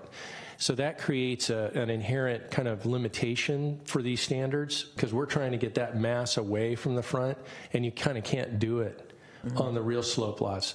So what we're looking at now, and I think that's on the screen right now, is only introducing a couple of new standards to the hillside areas. And so people have been asking the question and talking about, well, maybe this shouldn't apply to the whole city. And I think that we're in agreement that on the lots where we call it a hillside overlay zone, anything over 19%, that these kinds of standards would not apply. It would still be the same hillside overlay standards that we have now, with a couple of new provisions, and also the RDRC provisions and processing things where we can look at privacy and some other things. But these two that at the bottom right-hand corner, I think the reason I talked about the folks that spoke with me this evening is they identified something that's very common, as you see something that looks like 3 stories at the bottom of a hill, and it's usually that basement, and then that first story, limiting the first story to a certain height too. So we think that with these 2 new standards, that will reduce that scale and massing appearance on those hillside lots. So what we're looking at now is that the next time we come to you is to show you a map. We can work with some geographic information systems and stuff and show it on a map where the lots are, we think, that are in excess of 19%. So anything less than that, we believe that these standards could generally apply. Anything more than that, we think you're right. Maybe the 2 houses I'm thinking of that are probably maybe the only 2 in San Carlos that I think would be restrictive. I'm not sure, but they're the 2 houses, the result of the right at Crestview and Club, and those are relatively flat lots. So because there's a little flat area around those. So I mean, I don't know if we make zoning standard to make sure those 2 houses are okay. I mean, they're already built, but I just want to make sure that that's considered, because there is a flat lands right there up there. So would you just look at those 2 homes? Well, there is a hill, but I mean that area up on top is pretty flat, right? I mean the houses aren't being built on a big slope. I mean, because they're at the top or the peak of the. Anyway. And so what we're saying is that if you have a lot that's, even though it's up on the top of Crestview and it's a flat lot, you'd still have to go through this. But if your lot is in excess of 19%, then you have these other standards that would apply. So it's kind of like a two-zone system based on the slope of your particular lot. But generally, we can kind of map out where the slope is in our community and kind of tell where this would occur. I see. So just to be clear, Al, as I read the hillside overlay, it's all the normal zoning codes apply, and then the hillside overlay adds more restriction. So this would be in addition to the hillside overlay that specifically says these new standards do not apply. Is that correct? Yeah, we'll figure that out. You make a good point. We were just saying we got to figure out where to put that. But yes, we would add these two particular standards to I think they're pretty good standards for anywhere. And do you agree, Stefan, the 3 foot? Yeah. And the one on the lower right? But in particular, it might be that we insert that into the hillside overlay as well specifically. I see. Yeah. I see. Because, so just to be clear, the garage standard, there's no intent to have that apply to hillside overlay lots. Right. They can still, right. That's correct. Okay. You can still have a garage right at the front of your house because of the unusual slope and cost. I mean, the costs are tremendous to build a retaining wall and things like that to move it around. So we're perfectly fine with leaving that garage up at the front of the lot. Because in particular, the 2-car garage as well, because the comment on it's okay if the tandem parking provides spillage out into the street, a lot of our hillside streets are no parking on the streets, for example, and the whole jockeying of cars around is more troublesome on a steep street. Think about coming in and out of a driveway on a Crestview where people are going rather fast. That would be a concern. So I'm relieved to hear we're not planning to apply that to those lots. But some of those lots are flat. They just happen to be up in the hills and still on streets with no street parking. So I do think we need to carefully consider what it is to require tandem parking and only 1-car parking on streets that have no street parking, or might be busy and higher speed limit thoroughfares that would require jockeying in and out of driveways into non-White Oak style traffic. Yeah, and that's where this issue about the standard applying is that what we're basically saying is that you can still do a 2-car garage, but you have to set it back 15 feet from the front facade. If you have a flat lot and you are generally 50 feet or wider in width, you should be able to push that garage back. There should not be a reason why that can't be achieved. If there is the potential that you have enough slope on your lot that makes that difficult, but not enough slope that you actually would be in the hillside overlay, which would allow you to put it all the way at the front. And we haven't found those parcels yet. And what we're recognizing is that right now, you have to put the garage, the existing standards actually are requiring the garage to be at or near the front facade, and 65% of that can actually be. So the only provision that actually allows you to push the garage all the way to the front, 5 feet from the front property line, is actually in the hillside overlay. I see. So if it's a busy street or one with no parking, your option then would be 2-car parking, but towards the rear of the lot. That's the intent. Yeah, if you want to do 1-car garage, you can do that at the front setback. If you want to have a 2-car garage, you can still do it. You just have to push it back. Got it. And then just if someone could enlighten me, so I understand the 19% slope. How does that apply to a lot that's flat for a while and then drops off? Because you do see a lot of that in town, and it's the drop off in the back is troublesome as far as moving that garage. So in the Hillside Overlay District, there's 2 different scenarios that would trigger or that would determine whether the property is subject to the Hillside Overlay. And that is the percent slope from street to setback, right? So we have a setback of 15 feet. So when you measure the cross slope within that area, Just if that's 15 feet 19, measured in. it's called slope to setback gradient. Okay. And if that area is 19% or more, you're in the hillside. If it's flat and then the land kind of slopes up or slopes down, and where you put the footprint of the house, if that footprint where you're placing it has a slope of 19% or greater, you're in the hillside. So it's one or the other that can trigger whether or not you're in the hillside overlay. So it's getting into the site and then the footprint on the land itself. I see, but that would be as proposed, meaning like what if the existing house is not on a slope, but the proposed expansion takes it into the slope? Does that then qualify for hillside overlay? If I understand you correctly, it's the existing natural grade, so whatever the grade is currently. It's not from finished grade, because then you could just flatten it out and say, I'm not subject to hillside overlay. Got it. Not changing the grade, but expanding the house to the rear. I'm familiar with lots that are, the current house is built on a flat, but then it drops off precipitously after that. So the question is, under this standard, there's an encouragement to push the garage out into where that drop-off happens, but I don't think those homes would be in the hilltop overlay, unless you qualify for the hilltop overlay based on your plan, which pushes into that area. Does that make sense? I'm certain, I'll have to look at the code, but I'm pretty certain it's for whatever portion of development triggers that hillside overlay. So there could be areas where an existing house may be flat and other areas, you know, where the footprint would be on a landform that has 19% or more. I'll have to double check the code, but I'm pretty certain that's how it would work.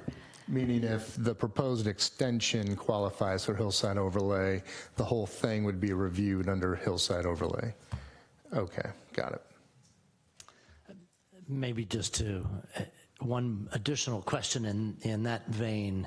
So driving Britain and Crestview a bit, there's many houses that have got two-car garages at the front, and I know that the signs at the top of the street say grade 8 and 9%. So I guess if they didn't exist today, would they be allowed to put the two-car garage flush with the front of the house as they are today?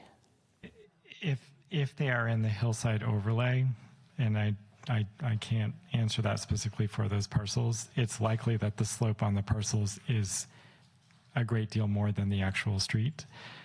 If they are in the hillside overlay, they would be allowed to put the garages at the front.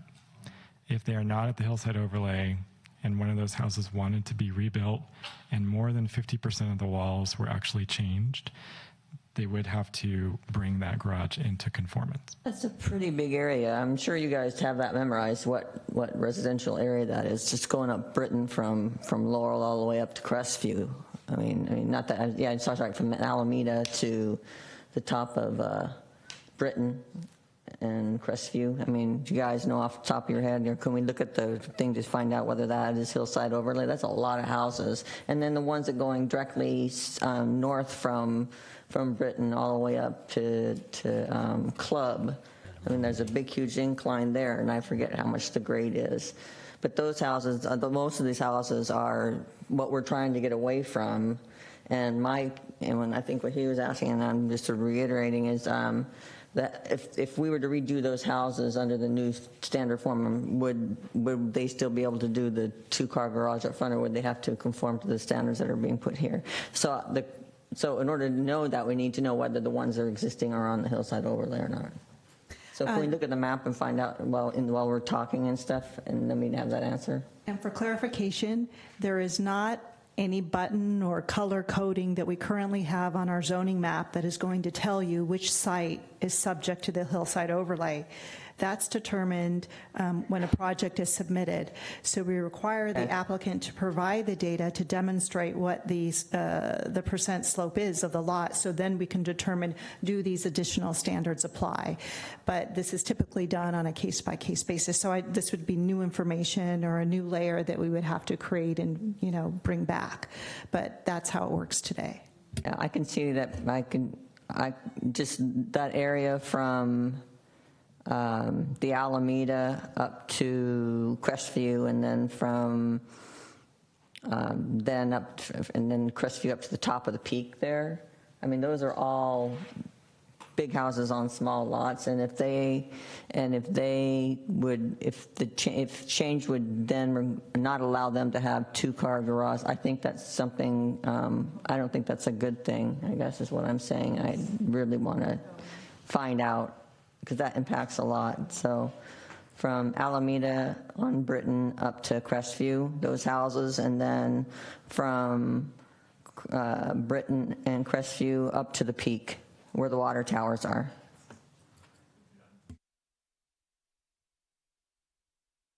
Yeah, so we've provided a sort of a map relief diagram here.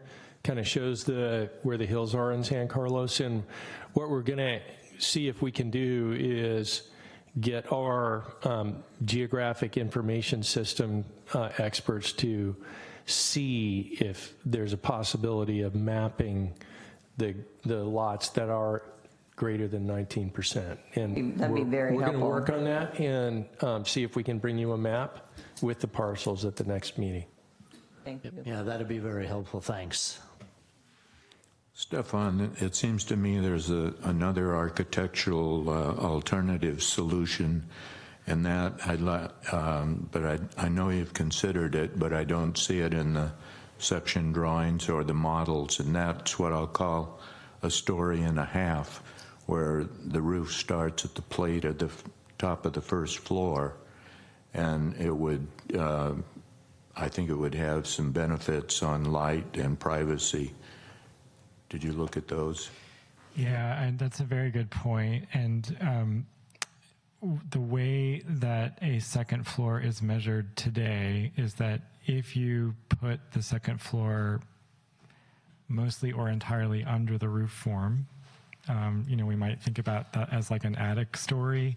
It is considered by staff in the application as the second floor. And so that is definitely a strategy that houses have used to reduce the massing. They will drop the eave line even below the 25 feet that we're proposing and have the second story be under a roof. And that would continue to be possible, but in what we are proposing, there is no zoning standard that would require that.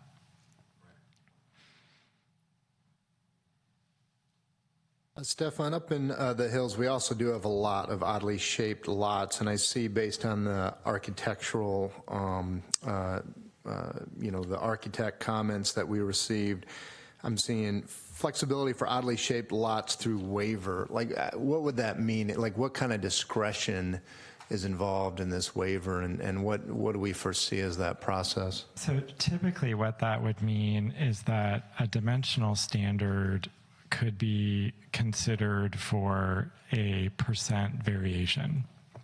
So, for example, if there is a standard that said that wings needed to be 18 feet apart from each other, that there could be a provision that said, well, in certain cases, we actually could allow them to be closer. And that sort of modulation or waiver could be reviewable by staff and actually approved by staff. If it came up to the RDRC for further discussion, it would be noted as something that the staff has considered and that they are making a recommendation to RDRC that waiver should be granted. But we typically see those situations where some relief might be warranted, but it is not so impactful as asking for a variance. So often what that means is that the existing zoning code actually has some provisions for waivers, and we are considering that actually would be important to carry through in how many of these standards are imposed. Got it. So the idea is it's sort of one-off and flexible in a discussion with staff. One that, these standards, I think, put a lot of importance on is how we calculate the width of the lot, right? Because the width determines the actual allowable width of the main body. So in the case of lots, I think often we still see, instead of a rectangle, it's a trapezoid, right? So we sort of are, maybe we're only 45 feet on the front, but 60 feet wide in the back. I think, I would suggest, and was it considered, that we did just, instead of leaving that as kind of a to be determined waiver, I mean, I think if we're looking at straight lines, we ought to just decide how we're going to handle that, right? Like, is it the average of 40 and 60, so it's a 50, or, how do we actually want to handle that? That's a great question. So the existing zoning ordinance does provide direction on how lot width is measured, and it's actually measured at the midpoint, correct? So if I take a line from the center of the lot and cross it into the middle of the parcel, at the actual midpoint is where I would measure the lot width. So something that's 50 at the front and 70 at the back, maybe it's somewhere around 60, and I would use that to set my main body width. Got it. So basically each side, you find the midpoint, and where those connect, that's your width? Yeah. That's okay. And then it's obvious that standard carries over into this determination? Okay. So I'm under the projected changes. It basically has 3 areas that would be considered for waivers. One would be wanting to preserve a protected tree, right? Then it says lot shape and easement. So like you were saying, like if we had a trapezoid lot, and then also easements. So those right now what the staff is considering the areas that you can consider waivers, or are there any other types of waivers that this falls into? Yeah, those are the 3 that were suggested by the local architects, but we're looking at others as well, and we're looking to some other communities to see what they're doing. So we'll bring back a menu of things for you. I have another question, which is that ultimately we need to, as our commission, we have to weigh the owner's right to build on their house versus the greater good of the community and achieve the right balance there. And you arrived at a set of rules that have a ratio of around 0.7 to 0.75. How did you turn the volume to that spot? And is it possible, if we decided as a commission that we want the volume to be a little lower or higher, is this model of movable wings and main body amenable to a different floor area ratio? Excellent question.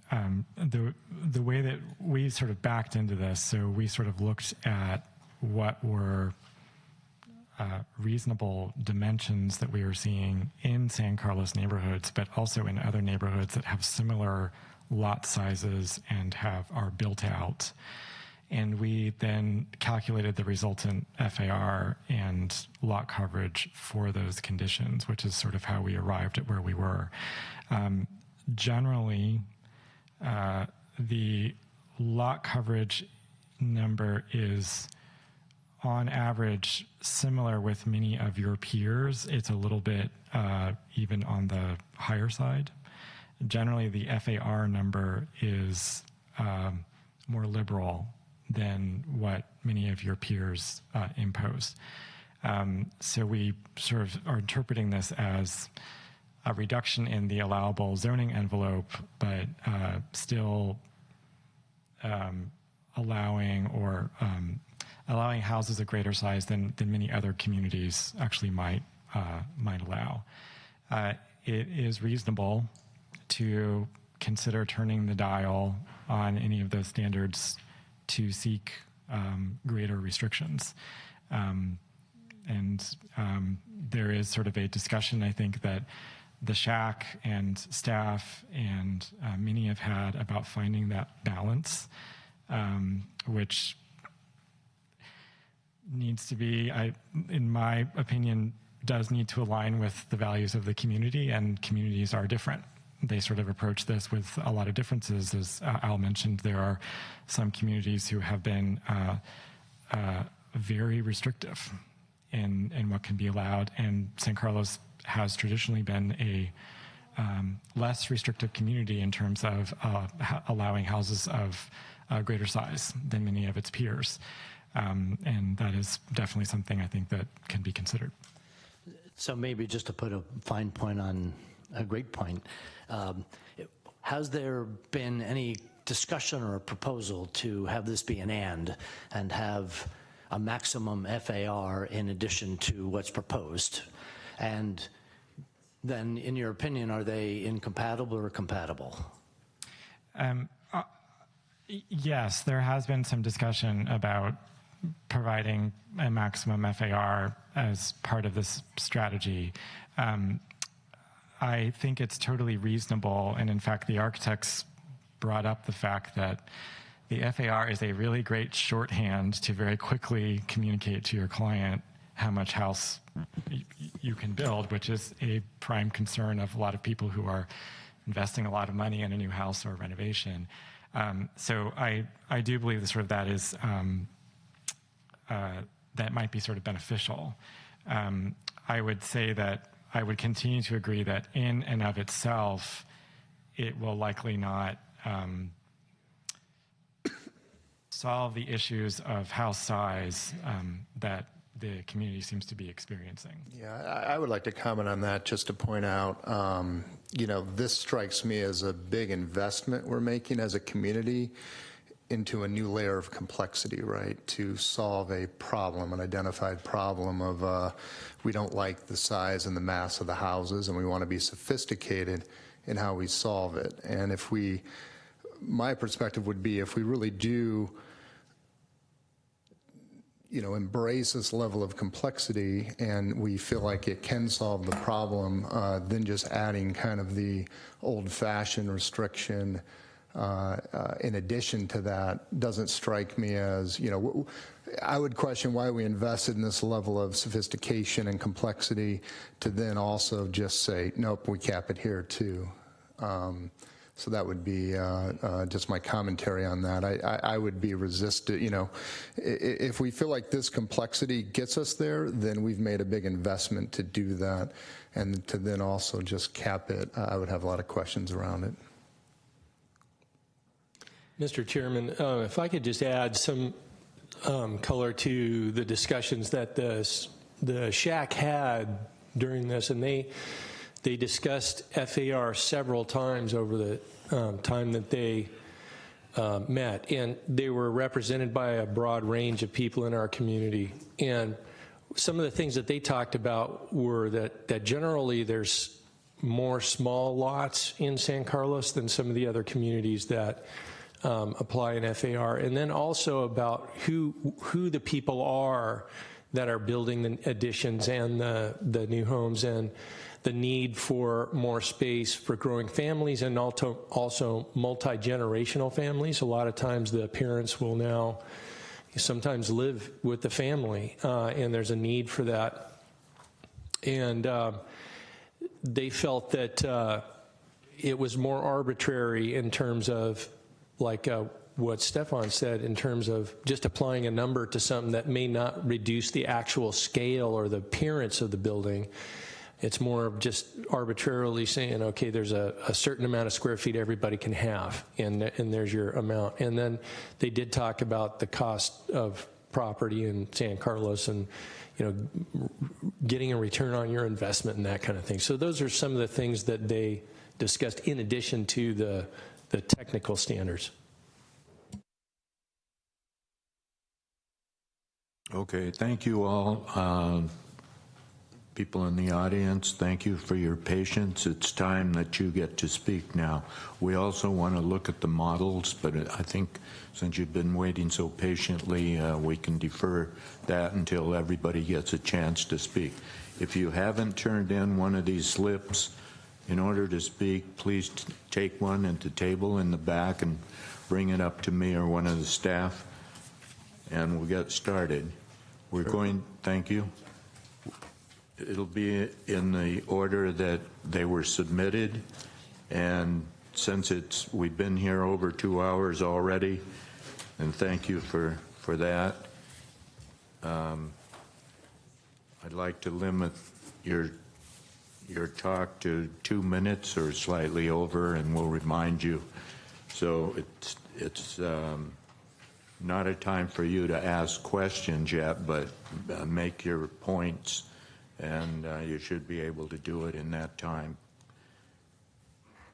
Chairman, I would just like to say that unfortunately I do have a hard stop this evening, so I will have to depart at about 9:30 tonight. You can look at the models before you go. I will do that. Thank you. Yeah, thank you. First is a group of 2 representing Good Growth of San Carlos, Christian Vesia, and then Brent Cohen. Right. Christian first.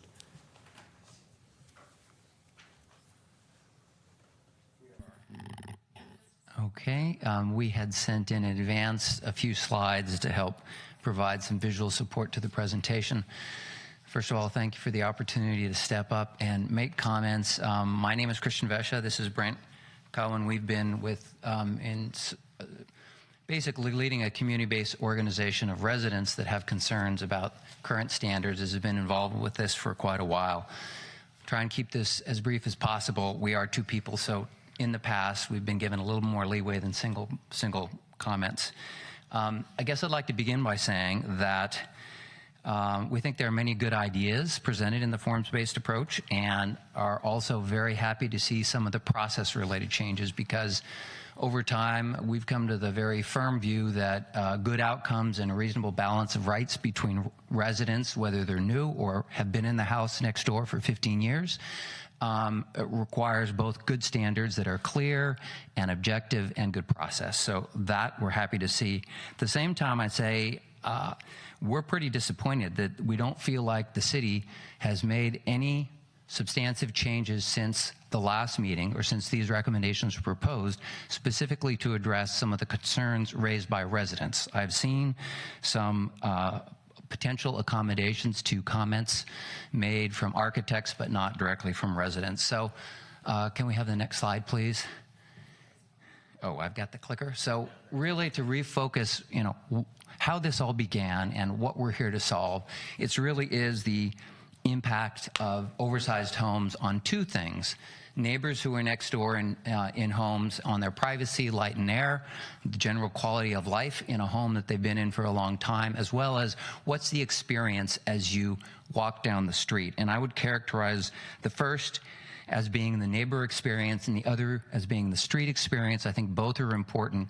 I think we've gotten a solution to maybe half of the issue here, which is the street experience. Because I think that's first and foremost what forms-based design focuses on. I also want to go back to the fact that at the beginning of this process, the city's own survey asking the question, how should San Carlos zoning standards compare to other cities on the peninsula?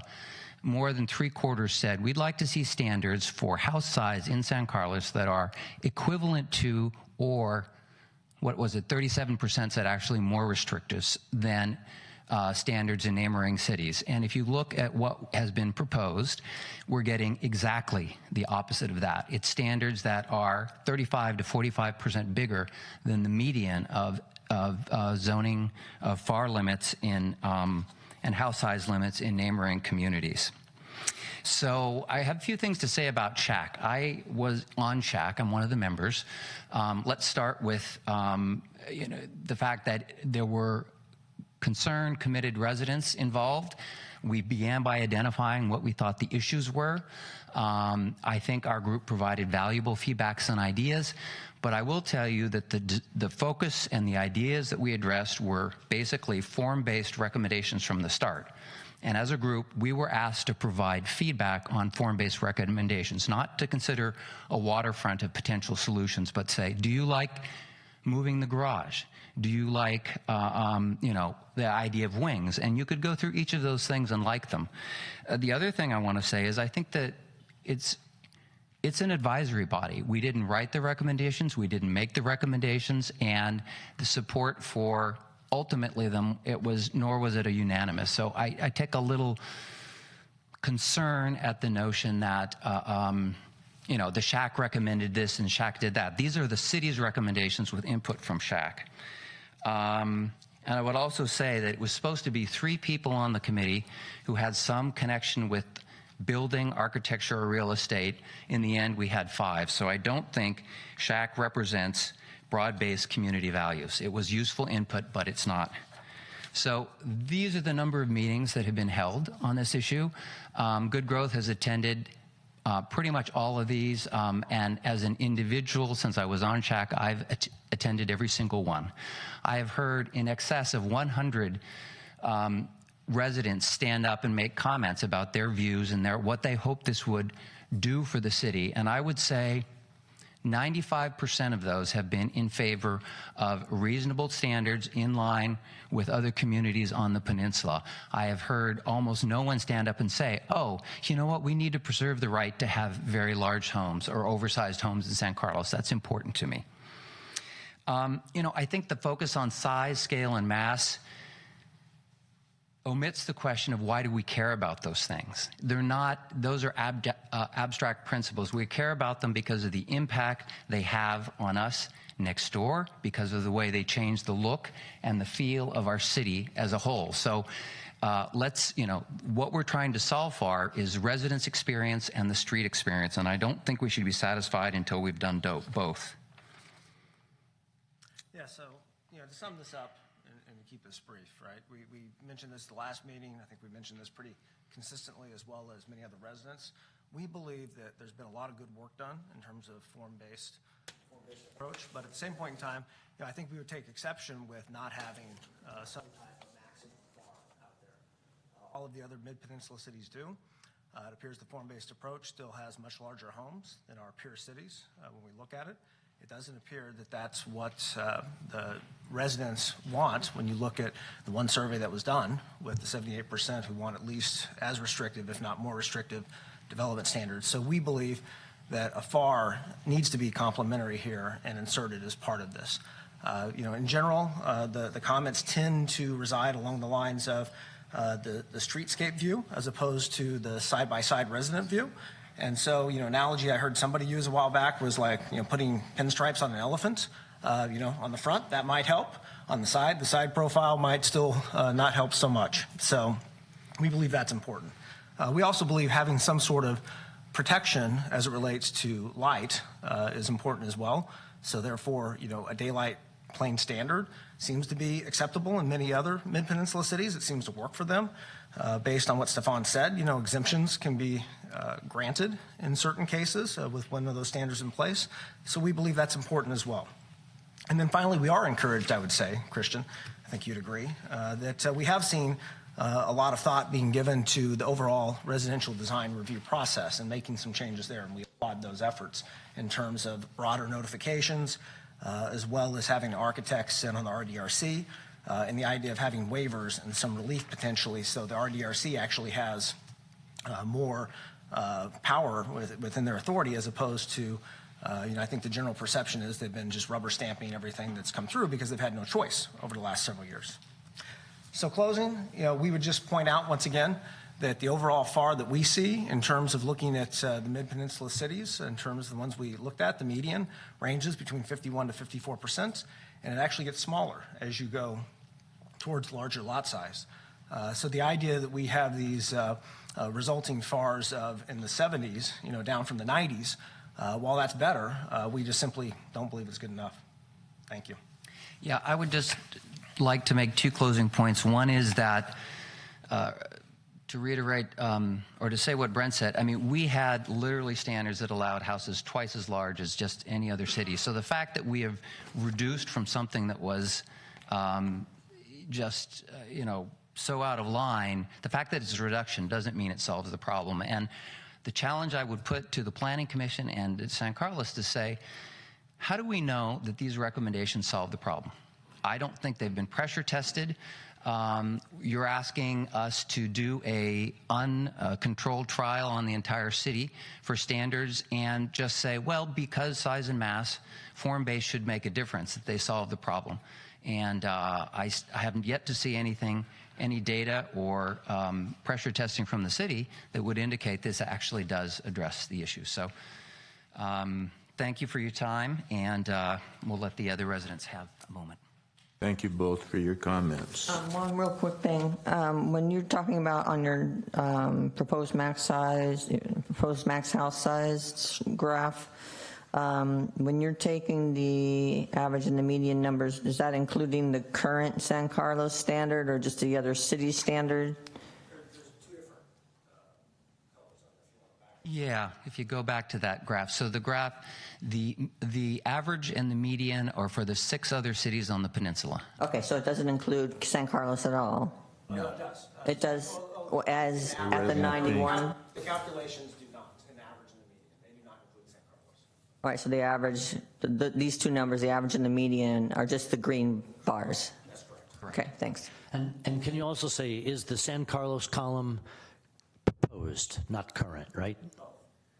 The deep red is the current, and so, you know, allows on a 5,000 square foot lot a 4,500 square foot house versus the median of 2,600. And the pink bar is the reduction. So that's where just because something has become smaller doesn't mean it solves the issue. Oh, sorry, we're looking at... Yeah, on this particular on that one? chart, is the San Carlos proposed or existing? That is proposed. Thank you.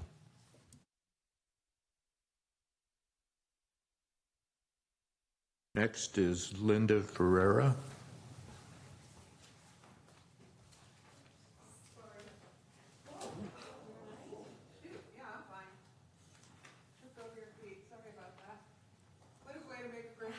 I've been waiting so long, my feet aren't working. I'm Linda Ferreira, hi. I've lived in San Carlos in my current house for 20 years, and I've made this speech probably before, but for those of you that are new, for the last 5 years, I've lived in absolute fear because the house next door to me was inhabited by a very old lady who finally passed away, and the house sat empty for all those years while she lived at San Carlos Elms. And when she passed away, of course, the house went up for sale. And it was a nice little one-story house, and I lived in absolute fear that whoever bought it was going to build one of the McMansions, and it was going to interfere with my privacy, light, and air, as everyone who was at the previous meetings complained about, on, and that my privacy in my backyard was going to be destroyed. And I just envisioned, you know, an entire family peering out of their windows into my backyard. And not that I have anything to hide, but you can all just imagine the same thing happening to you, and you wouldn't like it either. So fortunately, the young couple, very young couple that bought the house couldn't afford to do that and kept the exact footprint and didn't go up. And so I dodged a bullet, and I'm very, very happy about that. So I get to keep my backyard and my privacy, even though all the houses around me are very, you know, we have shallow backyards, and we can hear each other, and we can hear the neighbors fighting and all the other stuff, even though I have probably 15, 20 feet between each of the 4 or 5 houses that are very close to me. I live on Charlton, which is in between Beverly and Devonshire, and it's a wonderful neighborhood. However, the thing that bothers me the most about, other than everything that was just mentioned by our leader over here on Good Growth San Carlos, but one of the things that bothers me the most that hasn't really been talked about too much is the setbacks.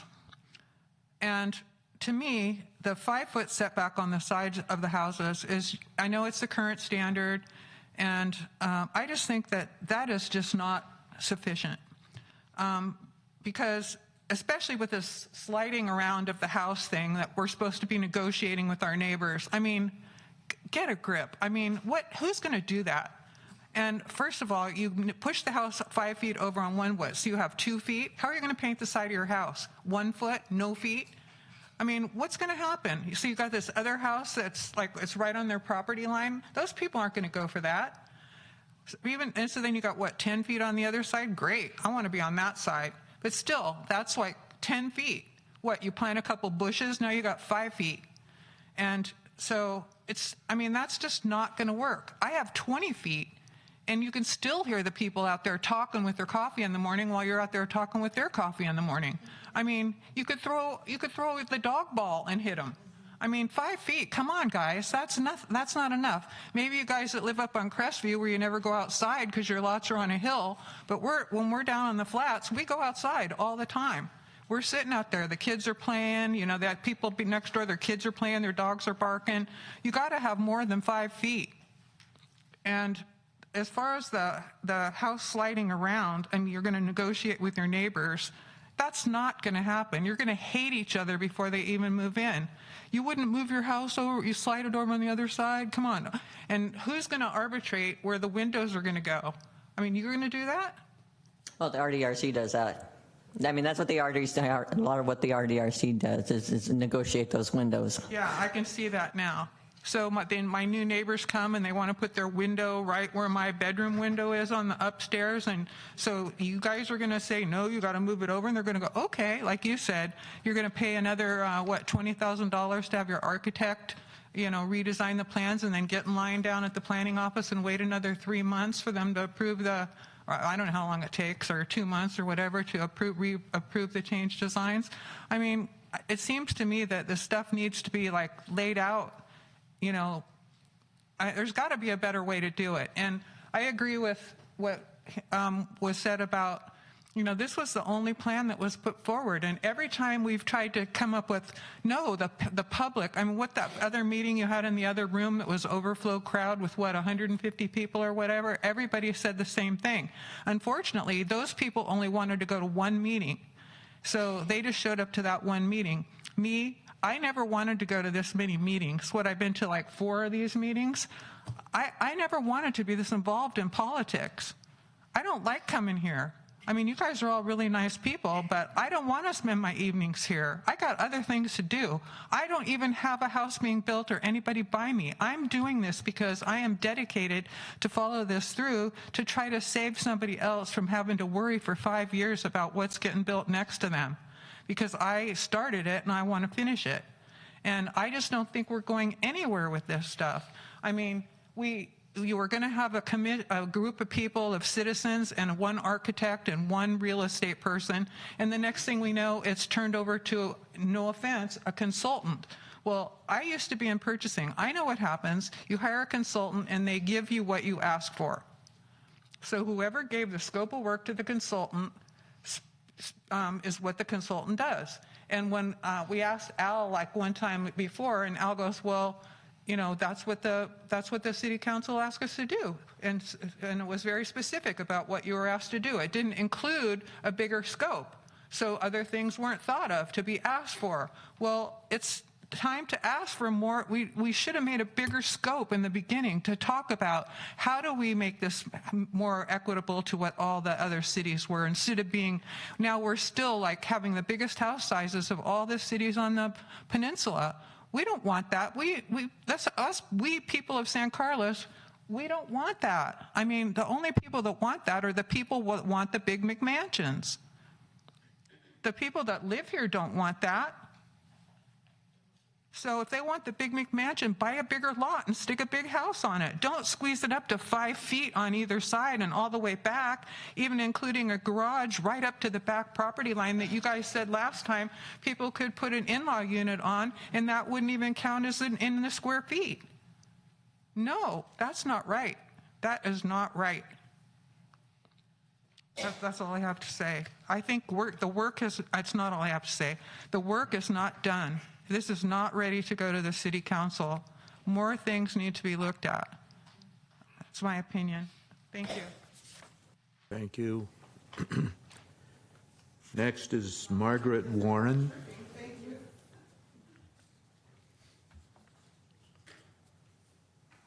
Good evening. I'm Margaret Warren, and I live up on Hewitt Drive, and I live on a lot that is very steep.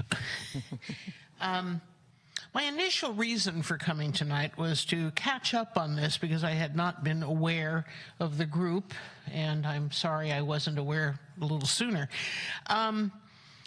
But specifically, I had a couple of major concerns. One of them is in a recent design review decision where a plan was approved for a neighbor of mine to build a close to a McMansion, not quite. The lot size was talked about a lot, and the lot size is about 11,000 square feet. What was not taken into consideration was the true topography of that lot. So what is an 11,000 square foot lot really is not the same when you lay it out flat in the White Oaks area as it is when it is 6,000 square feet and then down, so that you are now in line of sight very close to the neighbor below you. And that's what they did. They built this big thing, and now they're imposing on the privacy of the people who are on Heather Court, and also on Nanette. So the point is that topography needs to be part of the equation. I'm not sure how one does it, but it has to be, because the mere lot size is not relevant when, for example, I cannot build on the 30 feet behind me that's rock that's heading up towards Heather. It's my property, but I can't build on it. That's technically part of my lot size, but to use that as part of an equation would be absurd. As I listened this evening, several things struck me. Parking. To suggest in this day and age that a one-car garage is appropriate for any house that's being built is an absurdity to me.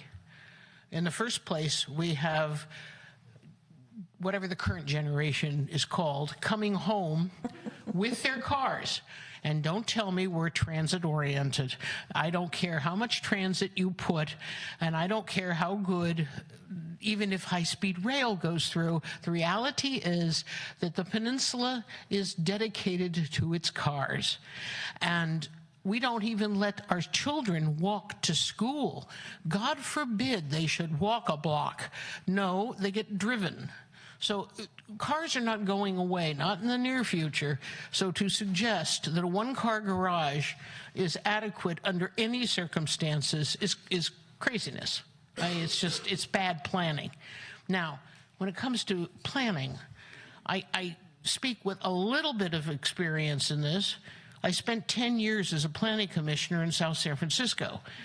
Now, granted, it was a few years ago. It was from 87 to 97. But it was a long time, and I went through a whole lot of stuff relative to Mount San Bruno, etc. So I'm not inexperienced in this area. Again, one-car garage is not adequate. Compatibility with the neighborhood.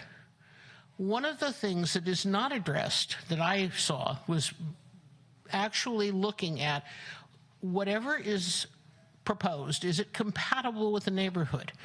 And as you saw, the big, tall, two-story house with the little one-story houses that don't have a basement next to it on either side, you know, that's not really compatible.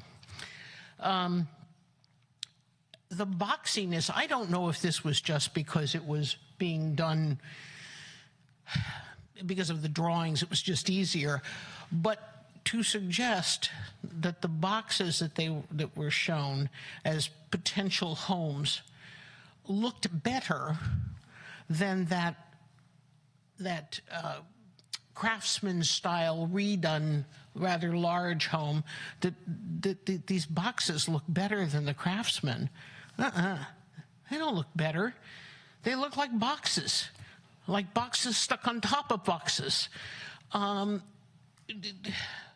We have homeless communities that use cardboard boxes. Do we want to make our city look like it's boxes on top of boxes? That doesn't make a whole lot of sense. This is supposed to be the city of good living. Let's bring it back there. My involvement with the city goes back to the 70s. And my involvement goes back with people I know who were president of the Chamber of Commerce, etc.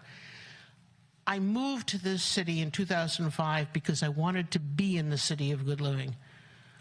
I am now seriously looking that maybe I have made a mistake and maybe I should be looking elsewhere.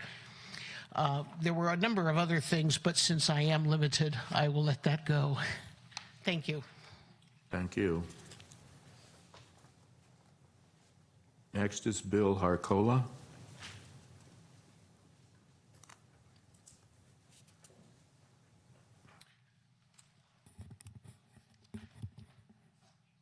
I live over by the Burton Park area and did a remodel in my house to capture solar gain. And now I have a large house right next to me that's shadowing me completely for the whole winter. And I'm a proponent of daylight playing. And I think that if that was used as a tool, in addition to the other aspects that were talked about tonight, would, in my case, had it been similar to Palo Alto, which is fairly restrictive, it being 10 feet with a 45-degree angle, I would have 2 more months of light instead of none in the whole winter. And, you know, that's pretty substantial when it's considered that I really enjoyed some wonderful solar gain in the winter, and now it's gone. And I did go through the RDRC process, and, you know, I was shown empathy, but they had no tools, nothing to do that could help me under this circumstance, because they were the neighbor was completely in the rights. And planning approved the project, and they talked about, you know, well, we could plant another tree, you know, but it didn't address me losing all my light in the wintertime, and it's a real shame. So I think there needs to be consideration for light and privacy and the right to that, and that's really important. And when you look at this model here, and you really get down to the scale, these houses are 2 stories just packed next to each other. Is that really what San Carlos is going to look like? You know, I think it gets down to the RDRC can be extremely effective if they have the right tools. I think that the standard should be more restrictive and then give consideration, and with thoughtful consideration by having architects on, which is great to hear that actually that's going to happen. I'm also a proponent of having a smaller, lower floor area ratio. And I also didn't hear anything about corner lots. And that's predominantly my problem. I'm on a corner lot. So the side yard setback of this 2-story house is facing my rear yard. So something else to consider. So to summarize, I think RDRC is extremely important, and I think that we should have a little bit more restrictive standards than what I've heard today. And I think they've gone, the changes are great. I like the direction it's going in. But we really have to consider reducing the massing incentive on the 2nd story and that effect on neighbors. Thank you. Thank you, Bill. Next is Mr. Kevin Frederick.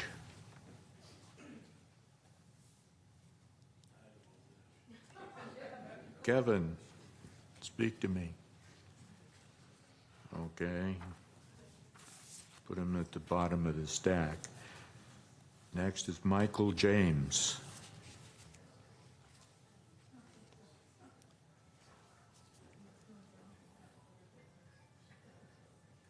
Hello. So I'm in the hillside area on Beverly, and I have a comment and a question for the council, if that's okay. I'm in a relatively small structure, about 1,900 square feet, and it's very slopey. The terrain is way more restrictive than the building codes could possibly be.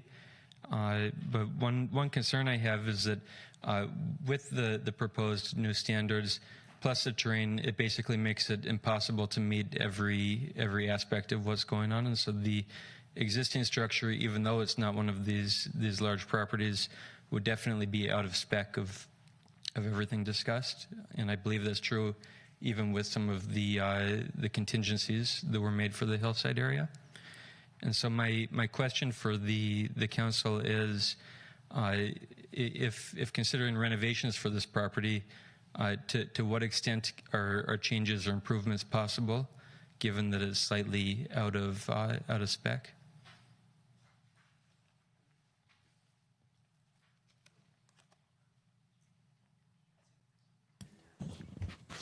Well, I'll try that through the chair.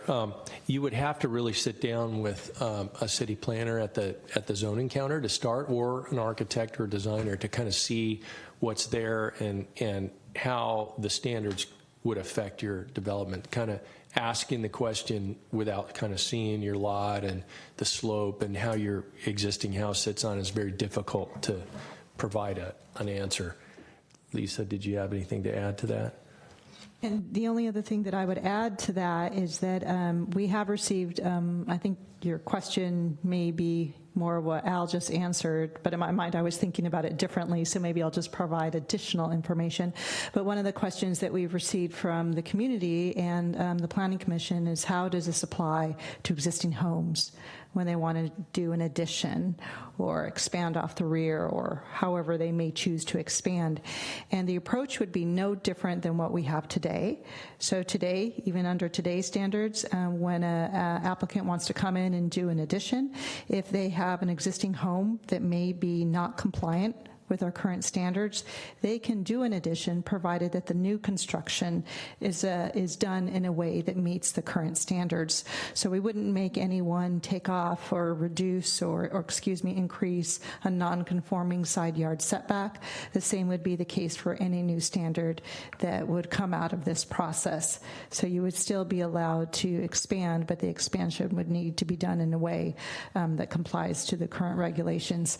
And in these particular cases, like Al said, we really encourage you to come check in with us early on, and we can go over how the potential rules would affect your house. Okay, I'll do that and check in, but one comment is it's not entirely clear-cut whether just the additions are compliant given all of the form-based rules. So if you were to extend and the existing main body is out of spec, does your extension count as a wing or a main body, et cetera? I can imagine that becoming a sticky process. Well, like we said, we would work with you on that to determine what the how the form of the existing house would fit in with the current standards, and then where you would be able to expand. Thank you. Mm-hmm. Thank you. Next is Scott Daniels.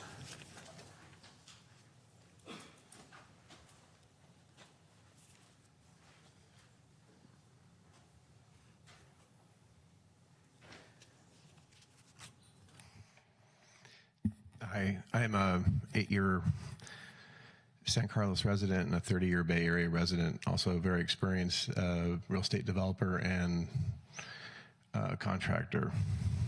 That being said, I am in support of more responsible development here. I think our rules are a little bit too generous. And I have developed in 8 different states and many communities within the Bay Area. However, I want to strongly encourage the Planning Commission to move away from a form-based restriction. I've had a lot of experience, as I think the architects in the room do too, of trying to create usable space. And when you create narrow rectangles, especially with wings off them, what you end up creating are a lot of hallways and staircases in very inefficient space. And I think it's unfairly restrictive to the owner of the property. For example, I live on Elm near Britain. I have a 120-foot tall redwood tree in the back of my house. It's a beautiful tree that we've taken good care of, and I'd like to stay a reasonable distance away from it. My little 900-square-foot house is not really adequate for my family, and at some point we plan to expand that. I don't want to encroach on the tree, but a forms-based structure would create so much restriction on the ground floor and on the second floor that I'd be forced to encroach more on that tree. And part of the goal that was set up front was to avoid encroachment to the rear yard or use of the rear yard. I've got neighbors on either side that are 3 feet away from the property line and use about 80% of the lot. So I support an FAR restriction. I've listened to the comments tonight. I disagree. I think the neighboring communities are able to create some restriction to the size of homes by using FAR as a guideline, and it would allow us to have flexibility within design and modest or more reasonable size homes on our lots. I'm not in favor of McMansions and overdeveloping the space, but I am in favor of some flexibility. I want to support that other comment about the two-car garage as well.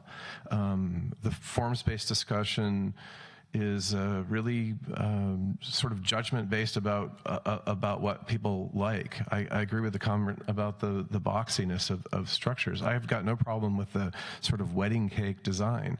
It is driven in part by the side setbacks and the way we have to stack homes. So when you look at the size of lots that many of us have, my lot is 6,000 square feet, it's 50 feet wide and 120 feet deep. I'm gonna lose the last probably 50 feet of the lot and the first 15 feet of the lot. If I'm forced to take my garage and then shove it back another 15 feet, I have an almost unusable ground floor. So this main body structure or a forms-based structure is just simply too restrictive. I think that we should be allowed to put a two-car garage in if that's what we want to do. I think there's other ways to aesthetically set back or move that garage and make it less prominent in the front of the house if that's an issue. But you know, we have to reach the reality that as times change and families are looking for more of a family-size home, we can thoughtfully restrict the amount that they build, but still give them the flexibility to have the house that they want. When I look at the proposed main body structure on a second story with the side setbacks that I would have, and I add to it hallways and circulation for stairs, both upstairs and downstairs, what's left are tiny little bedrooms and very little storage. It just becomes an unusable space, and that wouldn't be the case if we used FAR. I want to remind the Planning Commission too that we got to this place of oversized homes by a broad sweeping decision that was made years ago. I don't want to see us replicate that same process by swinging the pendulum in the other direction. So I'd much prefer to see us either test some of the solutions or take it in a stepwise fashion. Start with something like FAR. My last comment, I've developed a lot in San Francisco, residential homes in San Francisco. San Francisco absolutely abuses their discretionary review process. There's got to be a better way to do this. There are people that make a living in San Francisco, larger community, larger environment, different economy, but there are people that make a living by disrupting homeowners from building the home that they want, even if it falls within planning code. There are people from different areas that will come in and disrupt that process without any accountability and delay that process until the Board of Permit Appeals can reverse that decision. I don't want to see us get to that. I'd like to see the RDRC have input and work with neighbors and petitioners, but not in a way that violates state code. I have a question for you. Yes. You mentioned FAR. Is your best case, or what you're proposing, using FAR only or FAR in conjunction with % lot coverage? Or one or both? I would use both lot coverage and FAR. Okay. Thank you. Thank you. And next is David Crabb. And I apologize, I'll have to depart at this time. Thank you.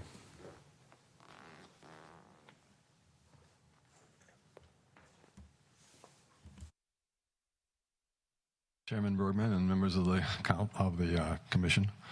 I'm Dave Crabb. I'm an architect, live in San Carlos. And I came here pretty much thinking that this whole process is extremely complicated, probably more complicated than it should be. And I started jumping back at the FAR as an approach. And I think the FAR does make a certain amount of approach plus land coverage. Those two together can help reduce massing of buildings considerably.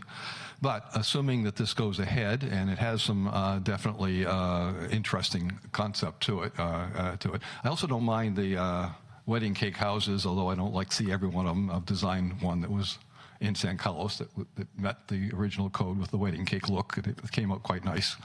Anyway, my big concern about this is this seems to be heading us toward, this form-based code seems to be heading us toward roof lines that are extremely complicated with lots of intersections and whatever have you.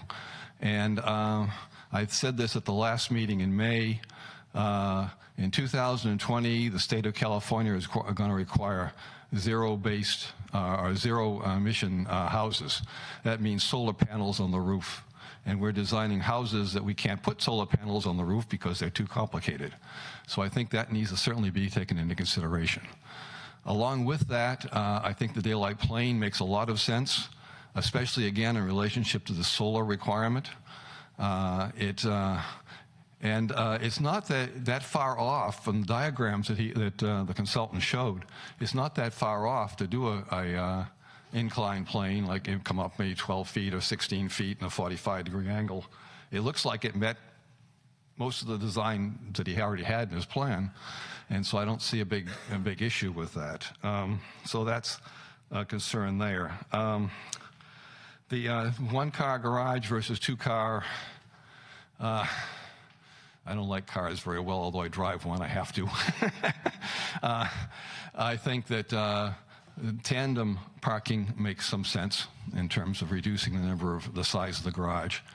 I don't like the idea of one car in a garage and one car in the driveway, because I don't like to look at cars. But a tandem garage would be fine. That would work.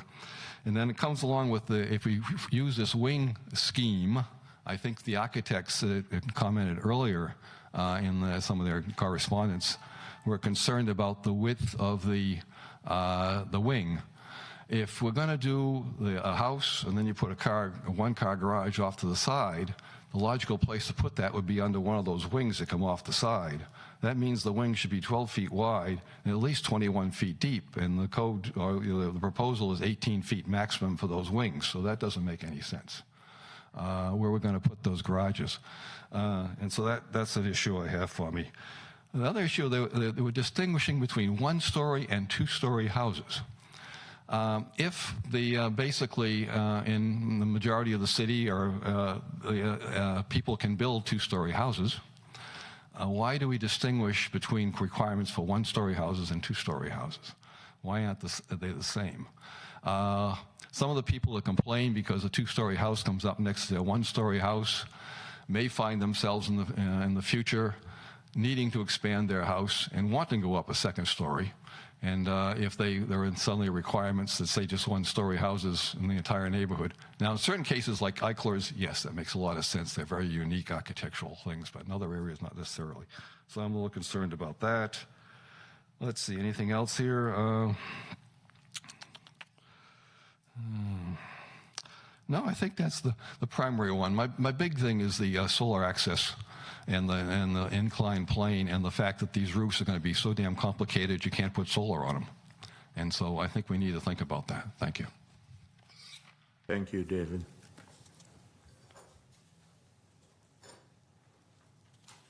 Laureen Lederner. Is there a Laureen Lederer? Okay. Lucia Simmertz?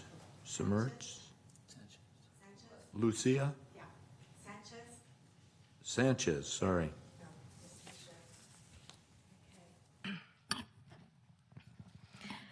I can't keep everybody's roles or whatever straight, so just thank you to all of you for the work you're doing and for hearing.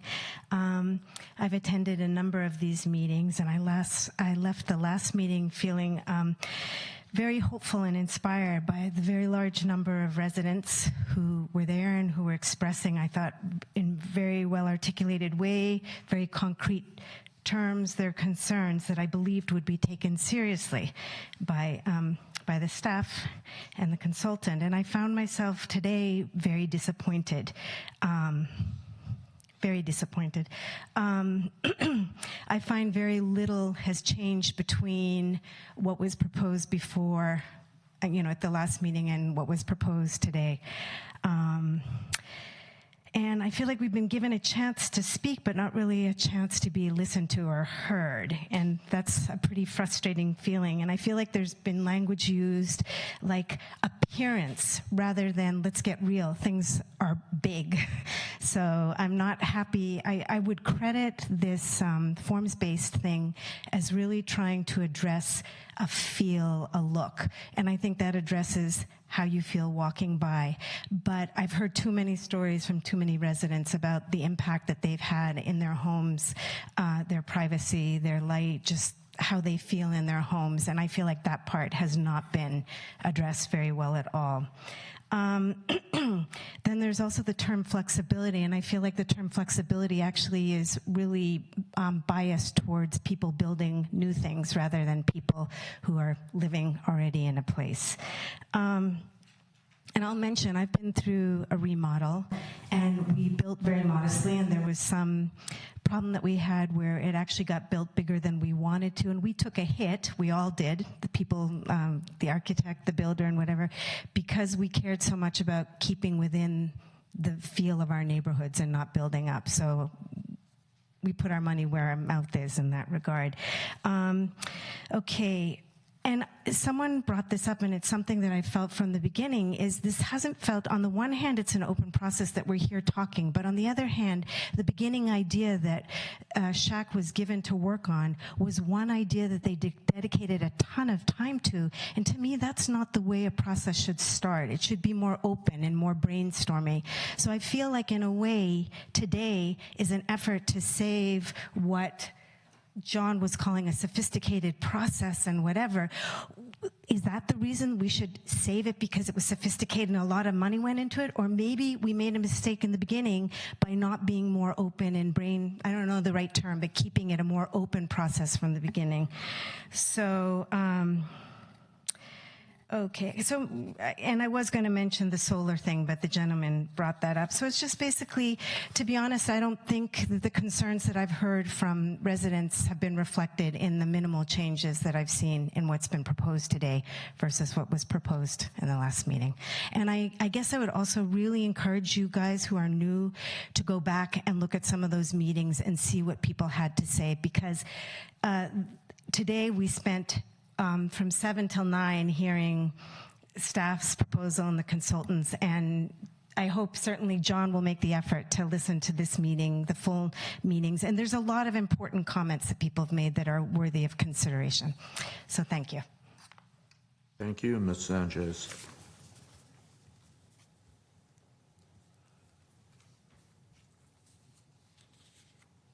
Una Kinsella.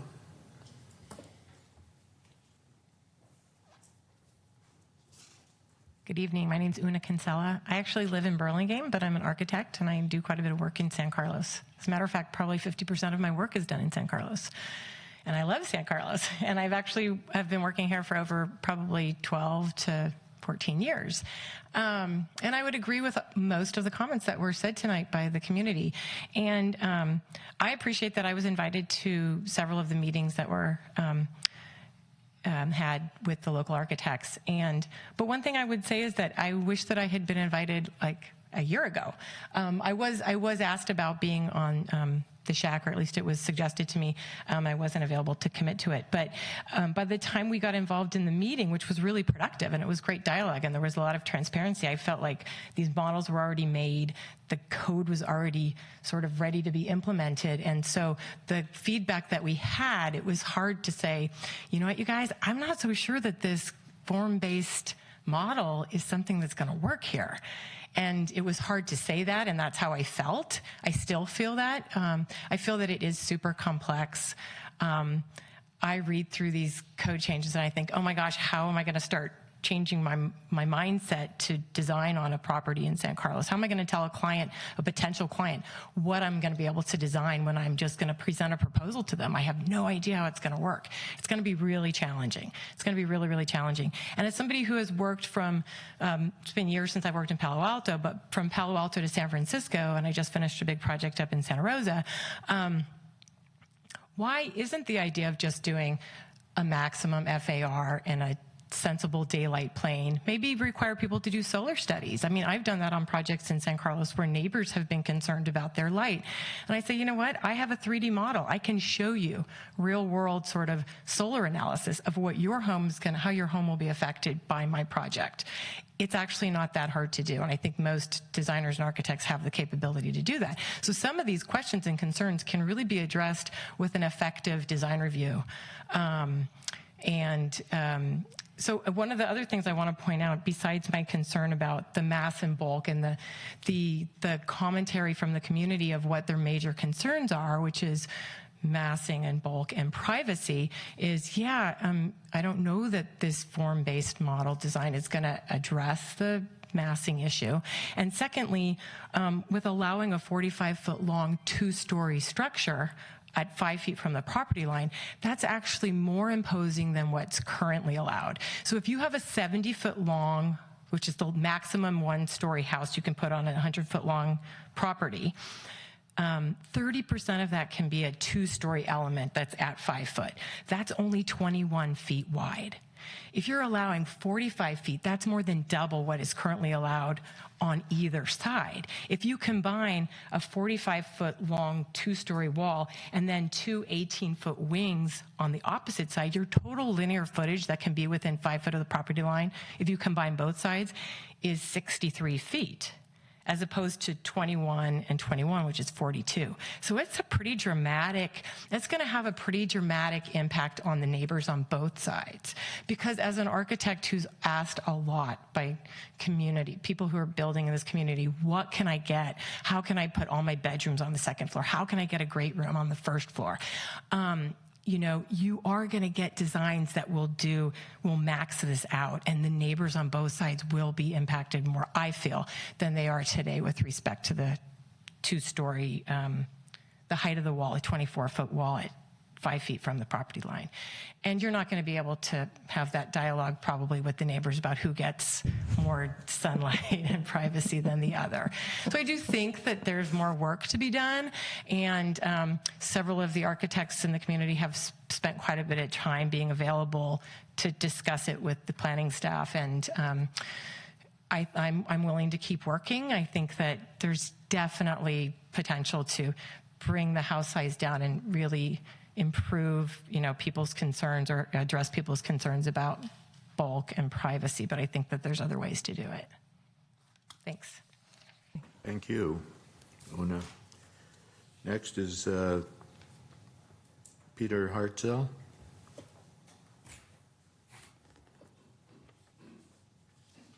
Thank you very much. I'd just quickly reiterate a couple things and then make one main point. So I've lived in San Carlos for 14 years. I live up on Ridge Road. I've been at least, I think, 4 of these meetings now. I've probably put 10 hours or more into sitting in these meetings. And I have to support Lucia's comments that I feel that I've seen letters coming to you and been in these meetings and heard a lot that I don't feel is being represented tonight. And that's frustrating, and I'm feeling a little worn out by this time. I'm sure you all maybe as well. So I'd like you to take note of that, and I encourage you, especially the 3 of you who are new to the committee, to please go back and look at some of the comments that have come through that aren't represented by what we heard tonight.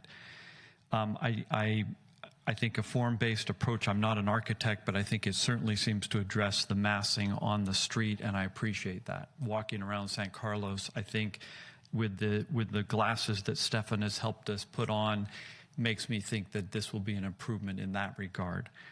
But I think we made a mistake in 2011 in San Carlos by allowing this, these gross homes and the 90% floor area coverage. And I think, as John Dugan said before he left, and others have said, I think it's going to be in the nature, especially for a developer, an architect working with someone who's just bought a property, to maximize these rules that we're putting out there, which means we're going to end up with, in many cases, the 70-78% floor area ratio. That will be the default, and it will take a lot to move back from that, which I think is out of line with our neighbors, and I think is out of line with the character that I feel is the character of San Carlos. So I'd strongly encourage you to keep in mind, I would say it's probably some combination of the form and floor area ratio, but don't throw that out. I think we're going to end up with continuing to be disappointed and feel like we didn't make the reform we wanted to at this point after the 2011 previous reform.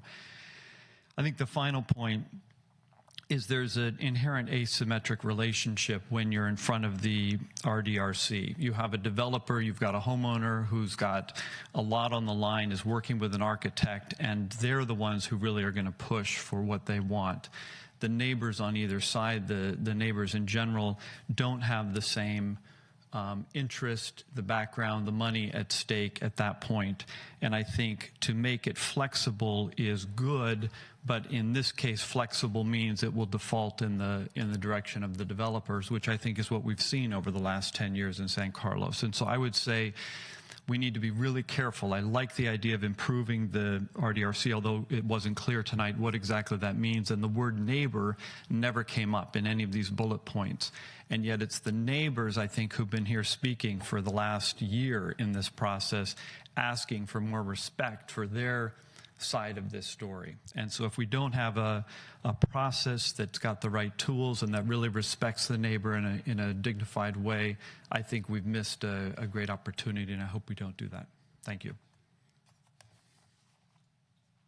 Thank you. Next is John Stewart.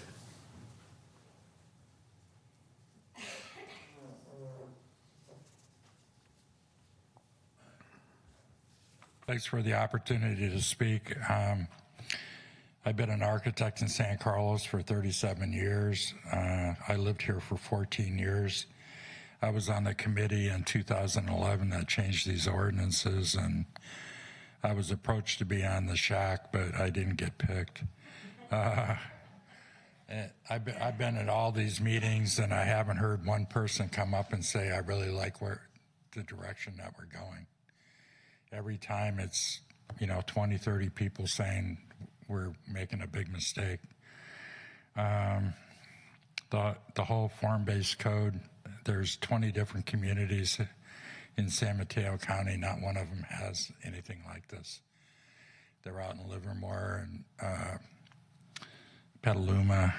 I think, the consultant came in with that idea and they just ran with it. I think it's a big problem. Una did a really good job of communicating the problems with the side setbacks, that you can have so much area right up against the 5-foot setback. It's much worse than what we already have. Poor Natalie sees her picture of her beautiful house every day that they say it's terrible, and then he does a sketch that just has a flat box. So I like her design much better than what the new proposal is. I think we need a floor area ratio. The only two places that don't have it are Redwood City and San Carlos, and I was at a meeting last night, and Redwood City's going to implement it. So I think guidelines would be a really good idea. Like in Hillsborough, they have guidelines for how to fit in a house in a neighborhood. I think that would be very helpful. It'd be something that RDRC can use to judge whether a home fits in with the neighborhood. Clients want a 2-car garage. I think 12 feet back is way too far. They make beautiful garage doors now. You can offset the doors. You can put a trellis over it. I mean, there's so many different ways of making a garage look good. The exterior wall height could prevent you from having gable situations. I don't know if you know the difference between a gable and a hip, but a hip, the roof is all going away from you, where a gable shows a triangle. So that's a problem. The 3-foot basement, I think, is a big problem too, because like somebody was saying, putting space in a basement is a good idea because it takes some of the mass and puts it in a place where you don't see it. This whole idea of waivers, to get a variance, you have to make findings, and you'd almost have to make findings for waivers, and I think leaving that to the staff would be the real sticky situation. Let's see. I said from the beginning that you've only studied rectangular flat lots, and if you look at that drawing that was up there, at least half of San Carlos is not White Oaks or Britton Acres. I think the timing, I've seen proposals that you're going to vote on this the next time it comes before you. I think that's way too aggressive. We got to take our time and do it right. So thanks for the opportunity to speak. Thank you, John. Next is Paul Young.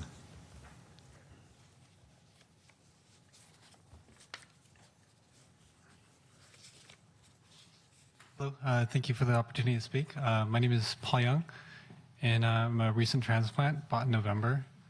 I have a kind of similar situation to one of the gentlemen before me. I have an interesting topography and a home that's not compliant to kind of the proposed envelope. It's a U shape, so you try to find out where the envelope is in the U. I'm looking to do an expansion, but I found kind of navigating the changing rules and proposals very, very challenging. And I'm kind of in an interesting situation where my neighbor, he did a large renovation and sort of McMansioned his home, but he's well downhill, so it doesn't affect me too much. But I don't think it would impose too much on him, some of the things that I've been thinking of, and he actually proposed some of the changes that would be non-compliant, but make a lot of sense given my topography and other things. So first, I'd urge to make the RDRC have a lot of leeway and the ability to kind of negotiate to amicable parties. And then also, I wanted to mention that the 3-foot basement is very restrictive. So I'm on Hull and Chestnut, and I have the two-car garage in the front. And essentially, if you treat the garage as my first floor, and that's my envelope, and my house is kind of spilling out with wings everywhere in this U shape, it doesn't really give me a lot of leeway on what we can and can't do. It just seems that the forms-based approach is very prescriptive in dealing with a general problem. And then this is kind of a separate comment, but it seems like a lot of effort and emphasis has been put on to trying to preserve San Carlos as it is.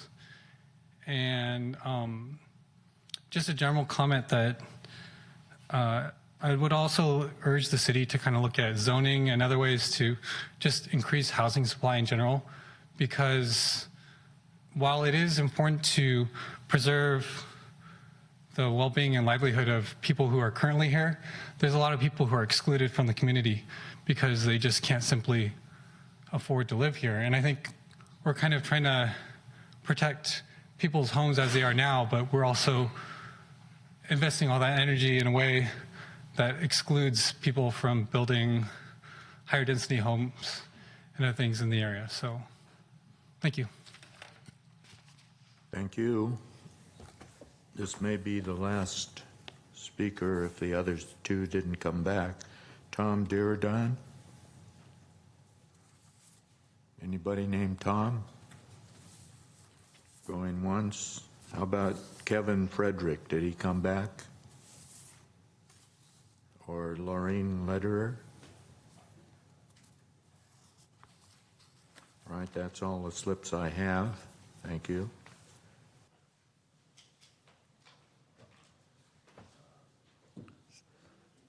We have questions. Well, I got a couple comments. One is I'm not ready to have a public hearing yet. I think we need another study session because there's plenty of things that I want more information on. So I would throw my hat in the ring saying that we would ask for another study session. The other thing is, this is just my take on it, but I'm having a hard time justifying a forms-based approach when it seems to me that it's easier to get to with this same solution, probably even better solution when we talk about different shaped lots with percent lot coverage and FAR combination. So I guess we need to decide whether or not how we go forward, whether we go to a public hearing or whether we want to request another study session. I guess that's where we are. If we are going to request another study session, I do have things that I would like to ask for out of that session. So, okay, I'll defer to the staff. Well, staff is looking for direction from the commission, so it's really up to you to kind of direct us where you'd like us to go. If you wanted us to bring forward some more information on daylight plane and FAR and lot coverage or setbacks, if you're not ready to make a decision, that's fine too. You could say, okay, next meeting, we want to have a study session. But I think that we need some direction on what you're looking for specifically, and so that would be a big help for staff.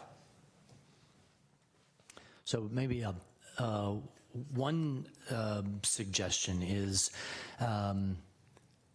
or request, is there a way to work within the form-based model, but actually change what's proposed and what's going to be allowed that in such a way that it actually reduces further the size of the square footage that actually would be allowable in this world where everyone is going to take advantage of what's the maximum allowed. So what proposals might, or alterations to what's already out there, could further reduce this maximum size home and effectively limit the floor area ratio without making that the primary consideration? So that would be good to know. And then I think one other is with the daylight plane concept, again, is there a way to modify what's been proposed in the way of maybe the second story setback to demonstrate that actually the community's concerns about side yard light are being heard, or show that they have been a little more clearly. And then I think the third request from would be this area, this notion that the current proposal allows the entire side of one of the homes at the 5-foot setback line to be 2 full story, 45 feet. Seems troubling to a lot of the community, and I would echo that. Again, so how might we think about that differently? Would you like to address that, Stefan? I think that those are good questions, and we can come back with answers to those questions as opposed to kind of trying to address them this evening. Do you have any more? Okay, I have a number of things that I'd like to see. One is taking the thing from good growth here and looking at you can take the higher of the number, averages, right? 60%, 56%, right? Using the average number here, I'd like to see a comparable combination of percent lot coverage and FAR that would get us to the average. I want to see how it plays out like that, because I want to know where we want to be. And because I think, personally, I think we want to be somewhere in the middle, right, as a community. I don't think we need to be even so restrictive you can't do anything, but I think median or average is a good place to be. So I'd like to see the comparable equivalent that way. I'd like to understand better the impact on the Crestview neighborhood, because I think that we were focusing a lot on the flats, but we have a couple hillside districts in Crestview, and I don't think that this really is as thought through as it needs to be to address the needs of all those communities. I don't think we fully thought through and would like more information on the solar impact, the daylight planes, what the regulations actually say.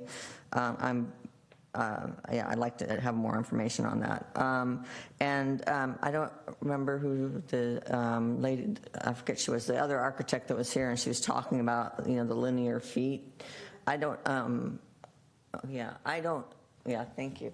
I don't completely understand that the linear feet and what her example was. I'd like to actually see that in a drawing, what she was talking about, because she was talking about how there's actually going to be, on the sides, there'll be more exposed linear feet of the house to the neighbors than in the proposed forms-based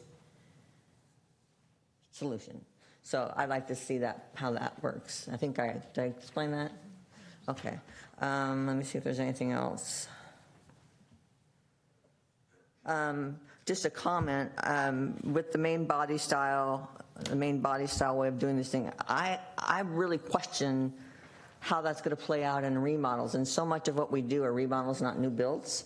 Because how many of these houses have a real main body style? And if they go to do a remodel, it seems to me that's going to be a huge mess, because houses have not been built that way for a long time. We're not talking about a lot of new development. We have there's existing development, and I don't know if you can give me some idea of how the remodels would work. I know we're saying we make them conform to the new code, but just how difficult is that going to be, considering no one's built to that standard?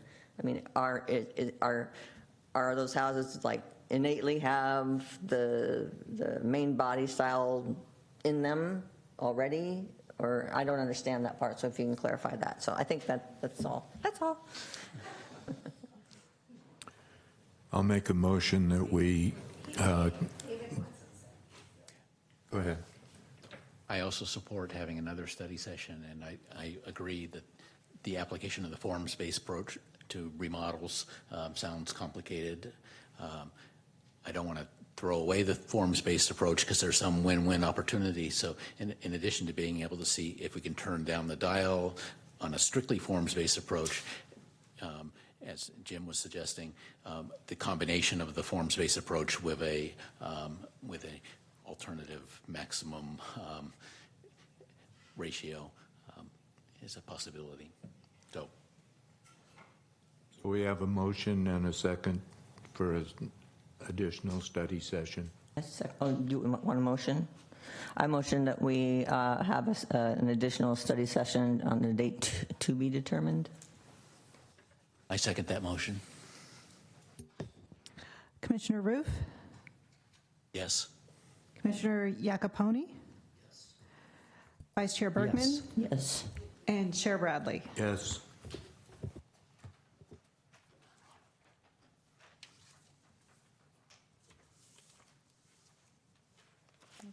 Next item on the agenda are reports, correspondence, general information from the staff. And yes, through the chair, this isn't broken down as you might see it on your regular agenda, but I'll go ahead and jump in and start first. And if any of the commissioners have any updates, you all can let me know as well. So the first announcement is that as the commission does every summer, is we take a summer recess. So I wanted to announce that the regular meeting of August 6th is canceled for a summer recess. The next meeting of the Planning Commission would be on Monday, August 20th, and we have 2 items that will be on the Commission's agenda, one of which will be a revised dirt haul route for the Winding Way project. And the second will be a multifamily housing project at 549 Prospect. The other thing that I was going to mention, I do not need to mention given that the Commission made a motion for a second study session. So those are the 2 announcements that I have for this evening. August 6th canceled. We'll come back on August the 20th. Thank you. All right. Any comments from commissioners? And I declare the meeting adjourned.